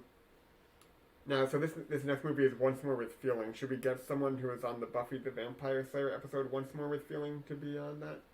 You should definitely try. That would be Okay. a big get. Well, hold on, because there are problematic people in that cast. Like, I don't want that fucker who played I don't The- know this show. dweeby guy who, like, has broken into people's hotel rooms and stuff. Ooh. What this? Yikes! I don't know any Buffy the Vampire Slayer. One of the lore. guys who plays, like, you know, the loser friend, like, yeah, is like a bad guy. I could picture him. Yeah. When I say someone from that episode, I mean probably a background actor. Oh. I think you should reach out to Allison Hannigan. Yeah, Okay. get her on. Get her on. Is she on that show? Is she Yeah. Buffy? She's not No. Buffy. Oh. She's Willow. She's Willow? Isn't she? Isn't that her Yeah. character's name? Yeah. There's a Ron But Maya connection. Bialik is Willow. What? Nope, that's Blossom. That's... I tried to make a joke, and I made a joke of myself. Well, she was also on How I Met Your Mother. Yes. Not Maya Did you see that Josh Radnor recently got married to someone who looks a lot like Kristen Milioti? I did not. Yeah. Well, I saw that that he got married. I didn't know she looked like Chris Milioti. Yeah. She should come on the podcast. Yeah. But she shouldn't listen to this episode. The movie you watched before this one was that The Sound and the Fury. It was. How was that? I have little memory of recording that episode. I listened to that episode like a week or two ago to get ready to come back and do more of them, and I have barely a memory. I believe it was very long, and A trend. 110 minutes, according to Letterboxd. I mean, we talk about barely paying attention. We barely paid attention to that one. That one was also set in like close to contemporary times when it was filmed, so it was less visually interesting. We learned that of like when the word o'clock was coined. Yeah, I like this backdrop because it's clearly painted, but I think, I can't see it now, but the way it was zooming in, the building in front of the pyramids, I think, is on a separate flat because there was like that parallax effect of like it was moving. That's cool. Sorry, continue. No, that was we more love the interesting. technical things. Yeah. Yeah. I do at least. Yeah. Yeah. This guy, he's in the same shirt that you liked Oh, before. yeah. That's Those his are like older elevator brother buttons. guy. He looks like J.K. Simmons. Yeah. This guy? Yeah. He does not. A Little. bit. And that they're both like old? No, like the facial structure. No, he doesn't. You just haven't looked at J.K. Simmons. Wait, are you talking about the brother or the pharaoh? The pharaoh. No. He has like the chin. I see it a little. Yeah. I'll be on your side. But for his it. guess. nose. Yeah, not the maybe nose. chin. It's like if J.K. Simmons wore the nose maestro. I like how they both looked at each other right there, like they were reacting. to what Yeah. you Yeah, said. he thinks it's funny. Yeah. Uh-oh. Well, we've barely gotten to know one another. What do we we still know got about each time other? left. We know where each other live. We know our dad's names. Yeah. What are questions you ask someone to get to know them? What's your middle name? No, that's too Well, I much. won't too even much. tell you my Yeah. last Yeah, name. No. So, like, if- what's your process for preparing for the podcast? If I can ask. I mean, sometimes we prepare games or topics. You had some games for Ron Howard. Yeah. Yeah, I was saying, like, 15 minutes before you got here, I was like, it just hit me that I did even less preparation than normal for this, because it's been a while since we recorded one of these. We like to bring a topic each. Yeah. I thought, well, I invited a guest, so that feels like that'll generate enough conversation. Yeah. Sorry, I'm not that talkative. No, you've been great. No, yeah. My girlfriend came on this podcast and talked less than you have, so for a movie that she was like, oh, I really want to do this episode. What movie was it? It was Anastasia, which the animated Anastasia by Don Bluth is loosely based on. She loves that movie. Yeah, that's a good And one. she loves the Romanovs in general. And then she realized, she had to talk on a podcast and didn't want it. If I invite someone from the Buffy the Vampire Once More with Feeling episode, in the email, do we just say, do you want to come on this podcast and talk about Once More with Feeling? And it's a surprise when they arrive that it's a different Once More with Feeling. I don't think we should mislead people. That's true. But I'm sure they'll have listened to the podcast and know. I wouldn't be sure of that. Yeah. I agree with you, Drake. Like, I came here having listened to an episode, knowing what was happening. We won't do that. That's a beautiful lighting. Wait, show that angle again. I don't think it's going to listen to you. Wow. What's your favorite color? Blue. Blue is statistically the most favorite color of the most people. What's yours? What? Green. Nice. Philip? Mine's yellow. Whoa. Combine them, get green. Wow. See, we're learning. Yeah. We're going to be best friends by the end of this. I guess, vaguely, what do you do for work besides Letterboxd? I work with kids. Okay. Yeah. Oh, wait. Oh, yes. You did talk a little bit about it. Yeah. We just know each other So you work with adults, and kids turn into adults. Occasionally I work with kids. Oh, okay. Yeah. What do you do? Photography and design and theater stuff and background acting, which I need to get up early for tomorrow. Oh, yeah. Yeah. Wow, so this is a big commitment for you to watch this long. Well, no, this is good because I'll be able to fall asleep quickly. Yeah, that's fair. No, you're going to wake up as soon as we leave. That's probably true. Well, it's too late to order something on the pocket now, but I will either make or get something to eat, which we could all do. And what do you do, Drake? I'm a temp right now. Last January, I resigned from a position I'd had for like 8 years. That was a year ago? That was a year ago. Oh, wow. It was February, actually. Wow. I had been like a manager in like an office job, boring office job, and I resigned. So, between bigger positions. Now you do boring podcasts. Now I do boring podcasts. Yeah, so actually I feel like that's another answer of why this podcast started. Oh yeah, I was unemployed. Well, I wasn't when we started it. Oh, that's right. Because this is year 3. God. It's crazy that you left job a year ago, and it's crazy that this has been longer than that. Yep. Man. When was the last time you cried? Good question.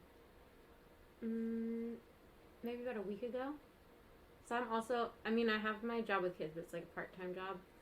So I'm also applying for jobs. And Sick. Boy, does that suck. It sure does.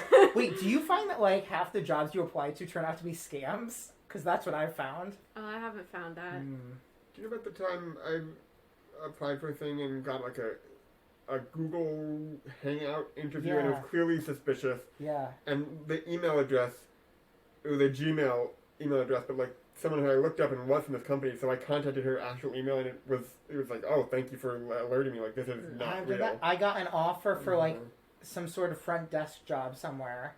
And they said, oh, come to this building tomorrow for a meeting. Bring $150 because if you get approved, you need to be certified and pay for the certification. And I said, that sounds shady. And so I called the place that we were supposed to be. And I was like, hi, did you leave me a message offering me this position? And they said, no, that's not us. If it was us, you'd get a call from me. Yeah. And it's like, thank you. Yeah. But so, was it like frustrations with the job search? Oh, yeah. Yeah. It's horrible. It's Yeah. rough out there, bro. Yeah, man. Phil, when's the last time you cried? I mean, like a few hours ago, technically, because I was having an allergic reaction to some dogs that I was playing with yesterday. But I kind of had a delayed alert because it was, I don't know, but I was tearing up. I'm shocked my eyes were not bright red when you saw me. And yeah, I was like, am I gonna have to like postpone this? But I'm glad we didn't. Yeah. Mm-hmm. Because now we've had this amazing podcast episode. Yeah. Yeah, but I also have the whole time been like, am I gonna start tearing up again? But I'm okay now. Yeah. What else?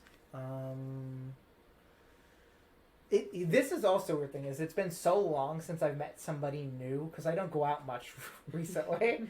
So I just have forgotten how to, like, meet people. That's true. And We talk were to just new talking about how you people. haven't talked to anyone in Well, so yes, Weird. 2 nights ago, or last night, my girlfriend said something, and then we both made the exact same joke at the same time, and then it happened again 2 minutes later. And she said, we need to see other people, because we... Like, literally, not like a breakup thing. Like, we just need to talk to other people because we've spent too much time in the same room as each other. So, here I am. Now I'm your guys' problem. Yeah. Yeah. She's probably very happy. To be alone right now? Yeah. Yeah, probably. Yeah. Yeah.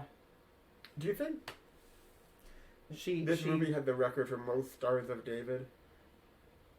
There's probably some weird propaganda film that's anti-Semitic that has a lot. It's true. Yeah. There are. They do have a lot, though. That's kind of a quick turnaround, because isn't the Star of David, like, David who, like, literally just died at the beginning of this movie? So like- that guy had great branding. Yeah, really. Well, did... Well, it's Star of David for David and Goliath, right? I mean, well, that's what I would assume. I don't know what I'm talking about, but That looks painful. that's yeah. the David that died at the beginning of the movie. I mean, if it is that David, though, there's also the question, was the star created for him, or was it an existing star that when he died became the Star of David? But people were already wearing them when he was alive in the movie. Oh. Yeah. So maybe it was just Or the star before that. Oh, And a they said to 3D honor one. him. Look at that. Yeah.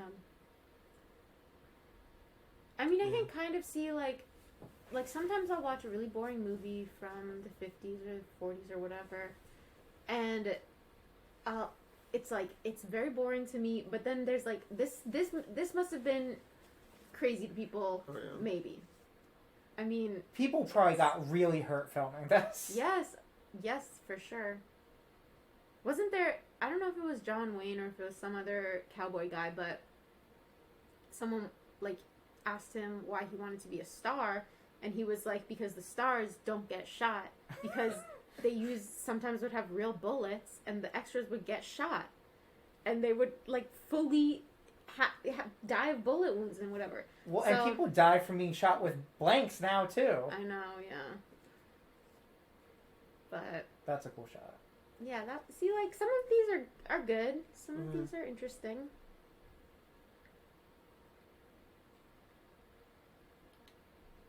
The cool horses, though, I'm sure. Yeah.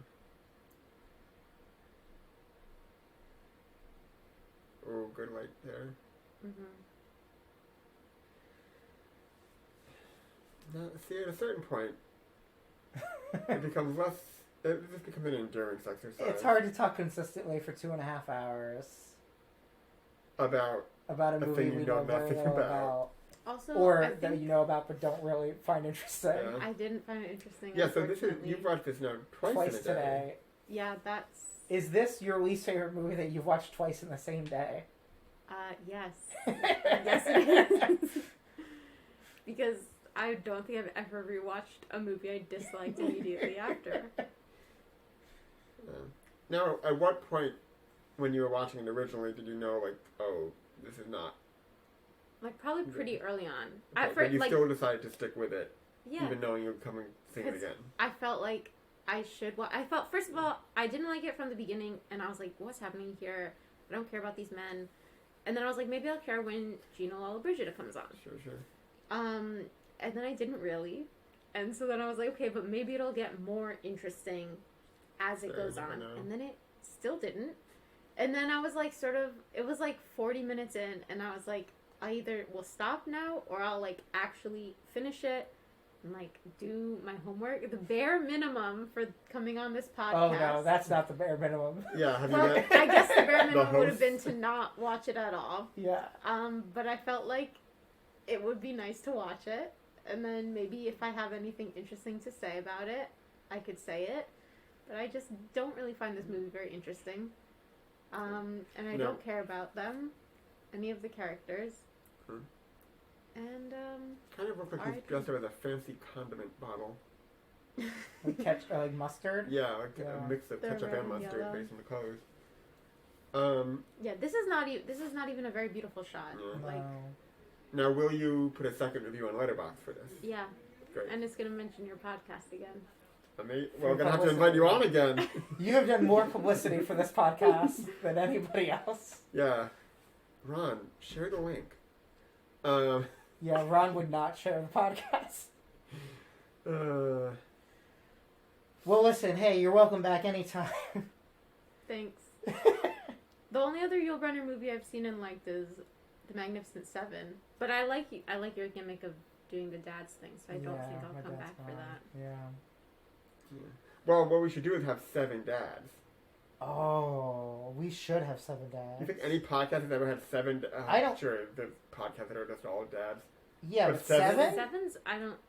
Do podcasts usually have more than like 4 people max? I don't think so. Probably not. And there's probably a reason. Seems chaotic. So what we should do is slowly, because the Magnificent Seven, they gather 7 different gunslingers, cowboys to come, like, right? So we should, during the podcast, Okay, well, we slowly got bring one in- dad. yeah, my dad too. Your dad. I guess my dad. Uh-huh. We only need 4 more dads. Only 4 more dads. Wait, is my dad included in this? Yeah. Why Oh, not? sure. Yeah. Um, And then the Davids can meet. Yeah. Ron is a dad. Ron is a dad, so he'll come back for it? Yeah. Okay. Ron's also a granddad. Does that count twice? Can he be... Or we can get a son. Or no, it's his a daughter. daughter. So then, no. I don't Get think his that son-in-law. counts. Yeah. Does Bryce's husband want to come on? Yeah. I'm saying yes, he does. Okay, great. Well, did I tell you this? That my girlfriend's dad said that we should harass Yul Brynner's widow to come on the podcast. Oh, yeah. And I was like, I'm not going to bother that woman We for should- our dumb podcast. You don't need to harass her, but ask her once politely. I think it'd be rude to even do that. He. This... I don't know that this podcast is honoring him. Well, Oh, I mean, do it's you not guys insulting. like Yul Brynner, like, as an actor? Are you He seems fans? good. it's. I mean, He's good when he's bald. I've only, He is if good not with heard him bald. speak. Yeah, we haven't heard him speak. Yeah. But yeah, no, it seems. I think a lot of people think this podcast is a joke, not serious and disrespectful. Now, I don't know that I would say that that's I true. would say it's a joke and not serious, but I don't think it's disrespectful. Well, we did try to start this podcast on the anniversary of his death. Well, that's kind of how it worked out. I think we're like, oh, it's close. It wound up being the anniversary and then 1 month. That's when you dropped your first episode? It was supposed to drop on October 10th, which was... It would have been like 28 years since he died or something like that. No, more, 38. He died in the late 80s. But I contracted COVID-19, novel coronavirus, current pandemic. Everyone wear a mask. But for the first time in October 2022. 2022? Yeah, 2022. Yeah. And so Phil could not come and record. So we did it the following month. Came out November 10th. And then every once in a while, on the 10th of a month, we release an episode now. But we don't do it every month like we say we're going to. Well, we had a season break. Yes, it's not even the longest hiatus we've had. Oh. Okay.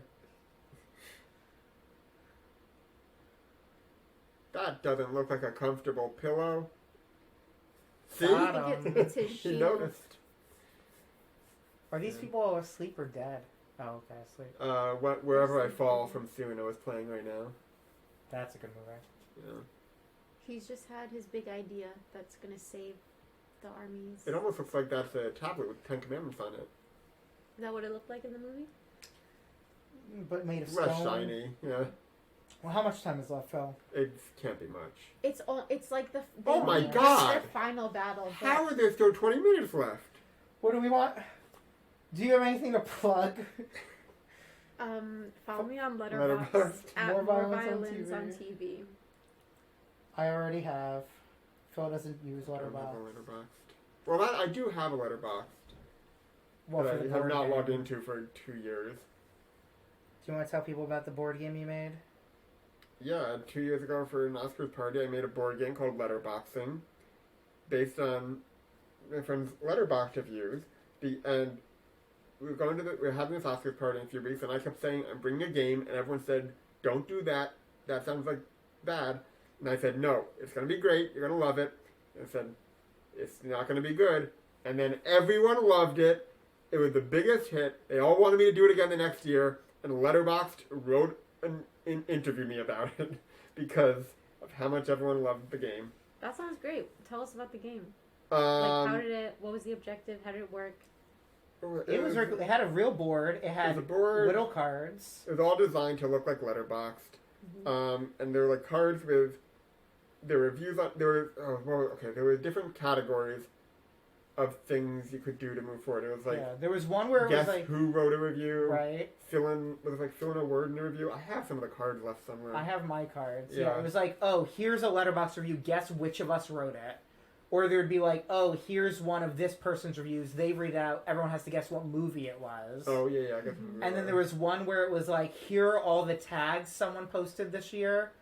Figure out based on just the tags who posted these reviews. Yeah. Which I started using tags on Letterboxd because of that game, because previously I did not use them ever. So my card was just blank for that one. Well, so that's the thing. Is like you want me to do it the next year, but the thing is, part of it was the element of the surprise. Because if you know it's a thing, it could affect. But I'm like, maybe it's been a few years. We'll see. Or like get a different group of people together for it. That's true. Mix up I'm the not. groups. Well, what are you doing for the Oscars? I'm not doing anything. I'll come to your Oscars party. Great. If Well, you no, we wanna- need a new Oscars party with none of these same people. Well, except for me. I mean, you're welcome to come to my apartment for the Oscars if you like. Everyone follow me on Letterboxd. My username is DrakeACA. Phil, what's your Letterboxd username that you don't use? I think it's Letterboxd. No, right? It might be Letterboxd. Was that available? Well, I should plug something else. Come to 54 Below on February 29th and on May 4th for great shows that I'm doing. There's an actual plug. Also subscribe to my newsletter, alltheemmys.substack.com. Also subscribe to my newsletter, hypocritical.substack.com. We haven't had an update in a while, but they're coming. Yeah, he reviews pictures of hippos. It's pretty Another good. thing, title first. Yeah. You guys want to workshop my review for this movie? Oh, hell yeah. Live. Alright, I'm sticking with 1.5 stars. Do we Okay. feel that that's fair? That seems fair. No, you don't think the camaraderie of us... But is it bumps up balanced a out with the little? lack of sound? Yeah. Oh, is it better silent? No, this is Ah. not better silent. Like, the journey was interesting with sound, and it was interesting without sound. This was not interesting either way. Lack of sound did not enhance it. Sure. Like I was saying, like, it's like, they don't have, Yul Brynner doesn't have his usual magnetism in this. Even in this shot, which is like, this is almost an interesting shot, like his face is interesting, but like... He looks like another actor, and I can't quite place it.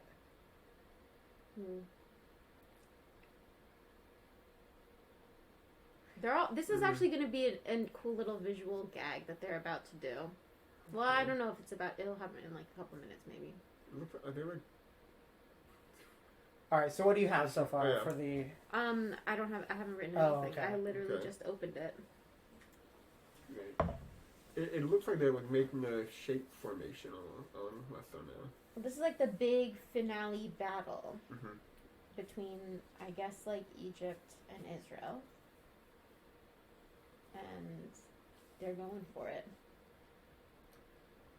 Look at that little horse. Yeah.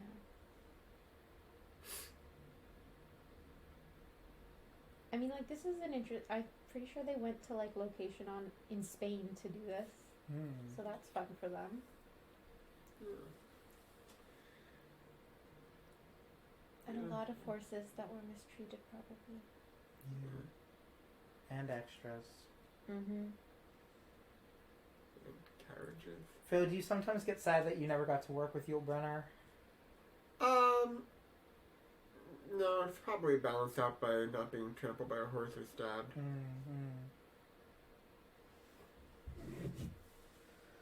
And in a way, aren't we working with Yul Brynner right now? Wow. Well, we are mentioned on his Wikipedia page. That is That's true. kind of big. Yeah. Yeah.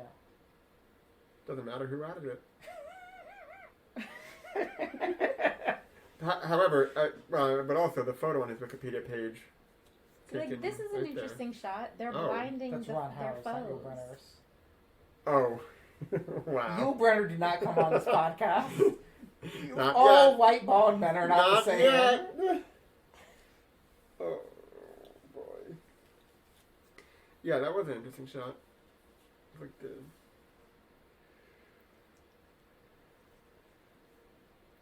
Well, Because here, that also, that looks like...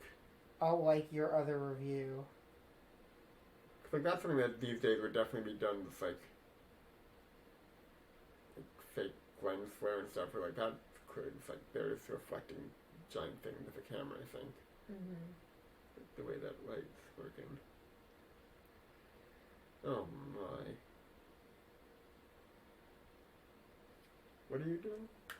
I was liking her review of Oh, Solomon and Sheba. Where I say that even hair doesn't make him sexy. Or, like, adding hair doesn't make him sexy. Because he's usually sexy. Yeah, so it's... Yeah. He should... Yeah. Do we think these are like toys? Yeah, they're little models. Yeah. Like, they're like little, like, basically like painted army men, some of them. Like, Yeah, oh, the very solid horses. Oh, you've seen Lion King in 3D. actually, without sound, this shot becomes funnier. very funny. Yeah. Oh wow. Yeah. Have you seen the classic short video on YouTube called Lion King in 3D? I have not. I don't think I have either. I've I've seen the movie The Lion King in 3D. No, it's on IMAX. Well, I've it's seen a- them both. Is it over? Oh. No. Juno Sorry, Brigida. There's gonna be one kind of interesting effect with her makeup, and then I think I did walk away after that. Oh, so you haven't seen the whole thing? I guess not. I didn't see like the Alright. last 5 minutes. The last 5 minutes could save it all. I doubt it. Could bump it up to 2 stars. Could knock it down to 1 star. Yeah, true. Lion King in 3D is a like 30-second video. Someone just did a like a 3D rendering of the scene when Scar pushes Mufasa off the cliff. Spoiler alert! And he just like a solid thing down. It's so funny. Wait, what happens? You stop talking. It's just like a 3D rendering of that scene, like a bad like CGI 3D thing. But it's like Mufasa doesn't move. It's just like solid legs like this, or like bouncing off of the side like a model, and then it zooms in on Simba's face. I'll show it to you after. My favorite thing is that you moved your body to show us, and this is an audio medium. Yeah, listen. Everyone look up Lion King in 3D But if on they're YouTube. watching the movie along with us, it's like the horses that were just falling off. Yeah. So. No, it is relevant. Like if I brought a bad dog on YouTube, that's irrelevant. That is a funny dog with a tissue box on his head. But Lion King in 3D. Now, Samantha, will you listen to this episode of the podcast when it comes out? Maybe. And will you watch this movie a 3rd time? No, I don't think I'm gonna revisit this movie anytime soon. Oh boy. Yeah, Lion King in 3D is a better film than this. Harsh to this one. No, that's probably not true. Oh, Well, Phil, a thing we talked about in season 1 was making was adapting this podcast into a movie. Do you remember this? Vaguely. We were going to go to the Port of New York, which was Yul's yeah. first movie. Like a documentary film? Yeah. Your experience? Well, do you know that Yul Brynner died in New York City? I did not. He died on 69th Street. It's a New York hospital. A New York hospital. So we thought we could go over there. We really want to record a podcast in that hospital. Well, I think it's no longer a hospital, right? Oh, is it Oh, not? no, it is. It just is like under, it's like, It's been renovated and stuff. called, it's like a Mount Sinai or something. Yeah. So. Yeah, that might be distasteful. Well, it might be. Yeah. Where was he born? Oh, that's a good question. I don't know. Yeah. Multiple choice. Yeah. Unconfirmed. Yeah. I think he's buried in California. I wonder if he has a star on the Hollywood Walk of Fame. He must. Where his handprints in that. Oh, I cement. think he does. Didn't we? I feel like Go we did. there. Yeah. That was 5 years ago I went to LA. Wow. Gotta go back for you. Wow, we're so close, and yet What else? so far. Oh, that was rude. Oh no. Oh, do they stone her to They're death? stoning her, which is so sad. Very rude. I like that the stoning made her cough. Well, have you been stoned? Heck yeah, brother. Oh my god. But like, they don't quite kill her because they get distracted. I think like they're doing other Relatable. things. Yeah, all the people come back and they're like, "Oh, let's stop stoning her." No, the 3D star. Was he just slaughtering her people?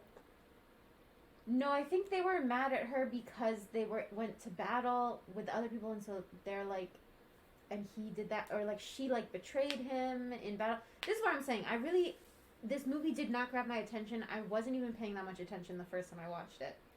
But I think they thought that he was dead, and so they killed her. They were trying to kill her because of that.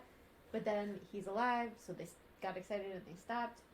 So here's my question to you. Do you understand now why sometimes we don't talk about the movie on this podcast? Yeah, but this is not a terribly interesting movie plot-wise or even visually. It's like, it wants to be interesting visually because there's like a lot of expensive shots with tons and tons of extras and all these horses and desert scenes and everything. But like, the journey is visually interesting. The Well, King hey, and we I, talked about them biting the glass. Yes. Yeah. Yes. That was a fun story that he told. Yeah. Yeah. And like, The King and I is visually gorgeous. Her in that dress in Shall We Dance. You guys got to the part and you were like, "Oh, this is the Shall We Dance part," and I literally was like ready, and then you guys started talking about something else, and I was like, "That's the best." That movie is very racist. That movie is like not what like. It's not like. Well, we definitely talked about being racist. Yes, you did talk about it being racist, which is good. I mean, it is, but like that polka sequence of them at the end, it like almost makes up for it. It's like, I mean, it doesn't, but it's just like, oh, Yeah. it's so beautiful. Like that gown, that huge gown, and like him and his hand on her waist. Like, can we, like, you didn't even mention his hand on her waist. We were too busy talking about theater we'd seen and what if there was a movie called The King and R or something like that. Yeah, you went through so The much whole of the alphabet. alphabet. Oh my god, yeah. Wow. It was a little frustrating, to be honest. So you're perhaps not going to be a regular listener moving forward. Well, you watched like the 2 Yul Brynner movies that I'm most interested in, Yeah, and Deborah Carr. you've already watched Right, them. Deborah Yeah, Carr. because I actually don't care about men very much. Sorry, but I like Yul Brynner, and I liked him in the cowboy movie. Magnificent Seven is a good movie. Like Seven Samurai is a good movie, and it's based on that, and so it's like Basically, it's Yule good. plus 7 is a good combination. Mm-hmm. Wait, what? 7 Samurais, Magnificent 7. Right? Yeah. Well, Yul he's Yul not in plus Seven 6. Samurai. Yul plus 6. Oh. Magnificent Seven is based on the Seven Samurai. Yeah. Seven it's Samurai is a like- Japanese I thought this was film. another Yeah. film I see. No, like the Seven Samurai is the same plot as the Magnificent Seven. The Magnificent Yeah. Seven took the plot and took it from like samurais in Japan Yeah. to cowboys. A In lot of Western movies the are like West. based on old samurai movies. Yeah, they got all the Okay. same tropes. See, I see. You know what else drew a lot of inspiration from Akira Kurosawa was Star Wars, and Ron Howard directed Solo. He's a Solo, Solo man. man. Well, sorry for doing this to you. Thank you for coming on the podcast. Thanks for inviting me. This is an interesting experience. Like, Great. Remains interesting. yeah. Yeah. Well, we still have 5 minutes, so it's not done yet. Oh, Oh, this is the last 5 minutes you didn't see, so. Oh wait, but I did see because there's an interesting little visual moment with her wounds because now God is gonna speak to them. Oh. It's not Morgan Freeman's voice happening. I was watching this with my dad earlier, and he was like, "Oh, look at it's lighting up," and I was like, "Okay, it's not Morgan Freeman though, because it's just like some guy speaking." Well, and you watched it on Tubi, right, with ads? So Yeah. It was longer when you watched it. It was before. a few minutes longer than this anyway. Oh, it's like kind of interesting what they do with her makeup here. What was the best ad Was she that played? healing? Yeah, oh, that is God very heals cool. her. Oh, that's cool. Mm-hmm. Yep, that was fun. Fun practical effect. Mm. What was your favorite ad that played in your first watch of this movie? Oh, I don't look at ads. I don't. Great. I mute them and I do other things. Great. That's how I live my life. Do you have any phone games you play while watching movies and there are ads on or anything like that? I was on Letterboxd reading these reviews when I wasn't Ah. paying attention, but no one really had very many interesting things to say because it's not a very yet. interesting movie. Like God, I it's wish there was more that could be said about it. I mean, I'm sure there's more. I mean, I think this was one interesting review from Letterboxd was talking about how like the state of Israel was kind of new when this came out, and it's very much like he's like the king of Israel and the army of Israel against their enemies, and that's like a big thing, which is like relevant to today. And so like as a piece of propaganda, this is functioning in a lot of the same ways that it did when it came out. But also it's like a bad movie and I don't care about it. So that's like interesting. Yeah. But like the journey, I think I would also say is a piece of propaganda, but that's like at least an interesting story too. This is not like, it's not a compelling romance here. It's not a compelling family story with David and his dead father and his estranged brother. When it seems like there were a lot of complaints that this is not even accurate to the story in the Bible. Yeah, I mean, I can't speak to that, but that's my impression from other people's Letterboxd reviews. Yeah, that's also where I got this from. Yeah. Yeah. I got that baby story in there. Folks, what we've learned today is Letterboxd is a very fun website that brings people together to record bad podcasts. Another weird cut right there. King's slipping. Follow I us on wonder how Letterboxd. old he was when he made this, because this was his last movie. Oh, the director. So like maybe he was the director. Maybe he was very old and was slipping. Sure.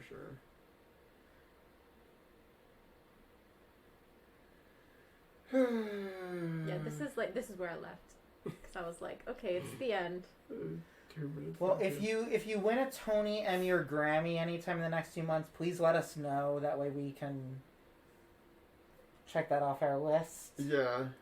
You'll be the first to know. Thank you. Great. Yeah, thanks for coming on the show. I'm glad we've all gotten to know each other and now we're best friends. I assume we're all going to hang out every day now going forward. I'll come to your Oscars party for Come, real. yeah, legitimately, come to my Oscars party. Yeah. We'll have popcorn, we'll have treats. It'll be fun. We'll have Oscar ballots. Maybe Phil make a game. Yeah, I want to We'll do have something. friends. I'm going to do about baby February, so we'll see. Thanks for inviting me on. Yeah, thank you for coming. This was my first podcasting experience. I didn't think you would say yes because like we're like, oh, she clearly did not have fun listening to this podcast. Let's invite her. Well, also, we didn't know, like, where in the world you were. Like, Well, where in yeah, the world I you didn't were, think where you'd be you- like half an hour Oh, away. the or anything end. like that. Yay! Yeah, Yeah. I'll give it 2 claps. Another fun episode of Here's Looking at Yule Kid. Another episode of Here's Looking at You, Kid. Join us next month when we watch. Which one of these names do you What's think More is the with Me? baby? None of them. I don't think the baby is credited. Alright. And we do gotta do one thing before we go. Oh? Something else after the movie? We rarely do that. No, not watch Miss Congeniality. Stop. Well, that's probably a better movie than this, though. It's definitely a better movie. Having seen it, it's definitely Are better. we watching the Lion King thing? Alright. Well, this is a bonus. Now, hold on. Wait. Bonus. Should we release this as a bonus episode and stop recording, start recording again? No. Oh, okay. 26 seconds. They can get it. Alright. I I'm going to have list this seen episode it. as for both of these films. Right. Oh, I have seen this. You have Okay. shown this Yeah. today. Brother, help me! I forgot about that. We're going to get a takedown from Disney. Oh, no. Long live the king. Oh, it does kind of look like the it's just like what Sheba says. Classic. Yeah. Alright. Bye. Follow us on Oh. Letterboxd. Oh, wait. Anything else you want to say before we go? No? Number No? film and time as I find the audacity. Oh, here we go. Okay. Bye. Goodbye.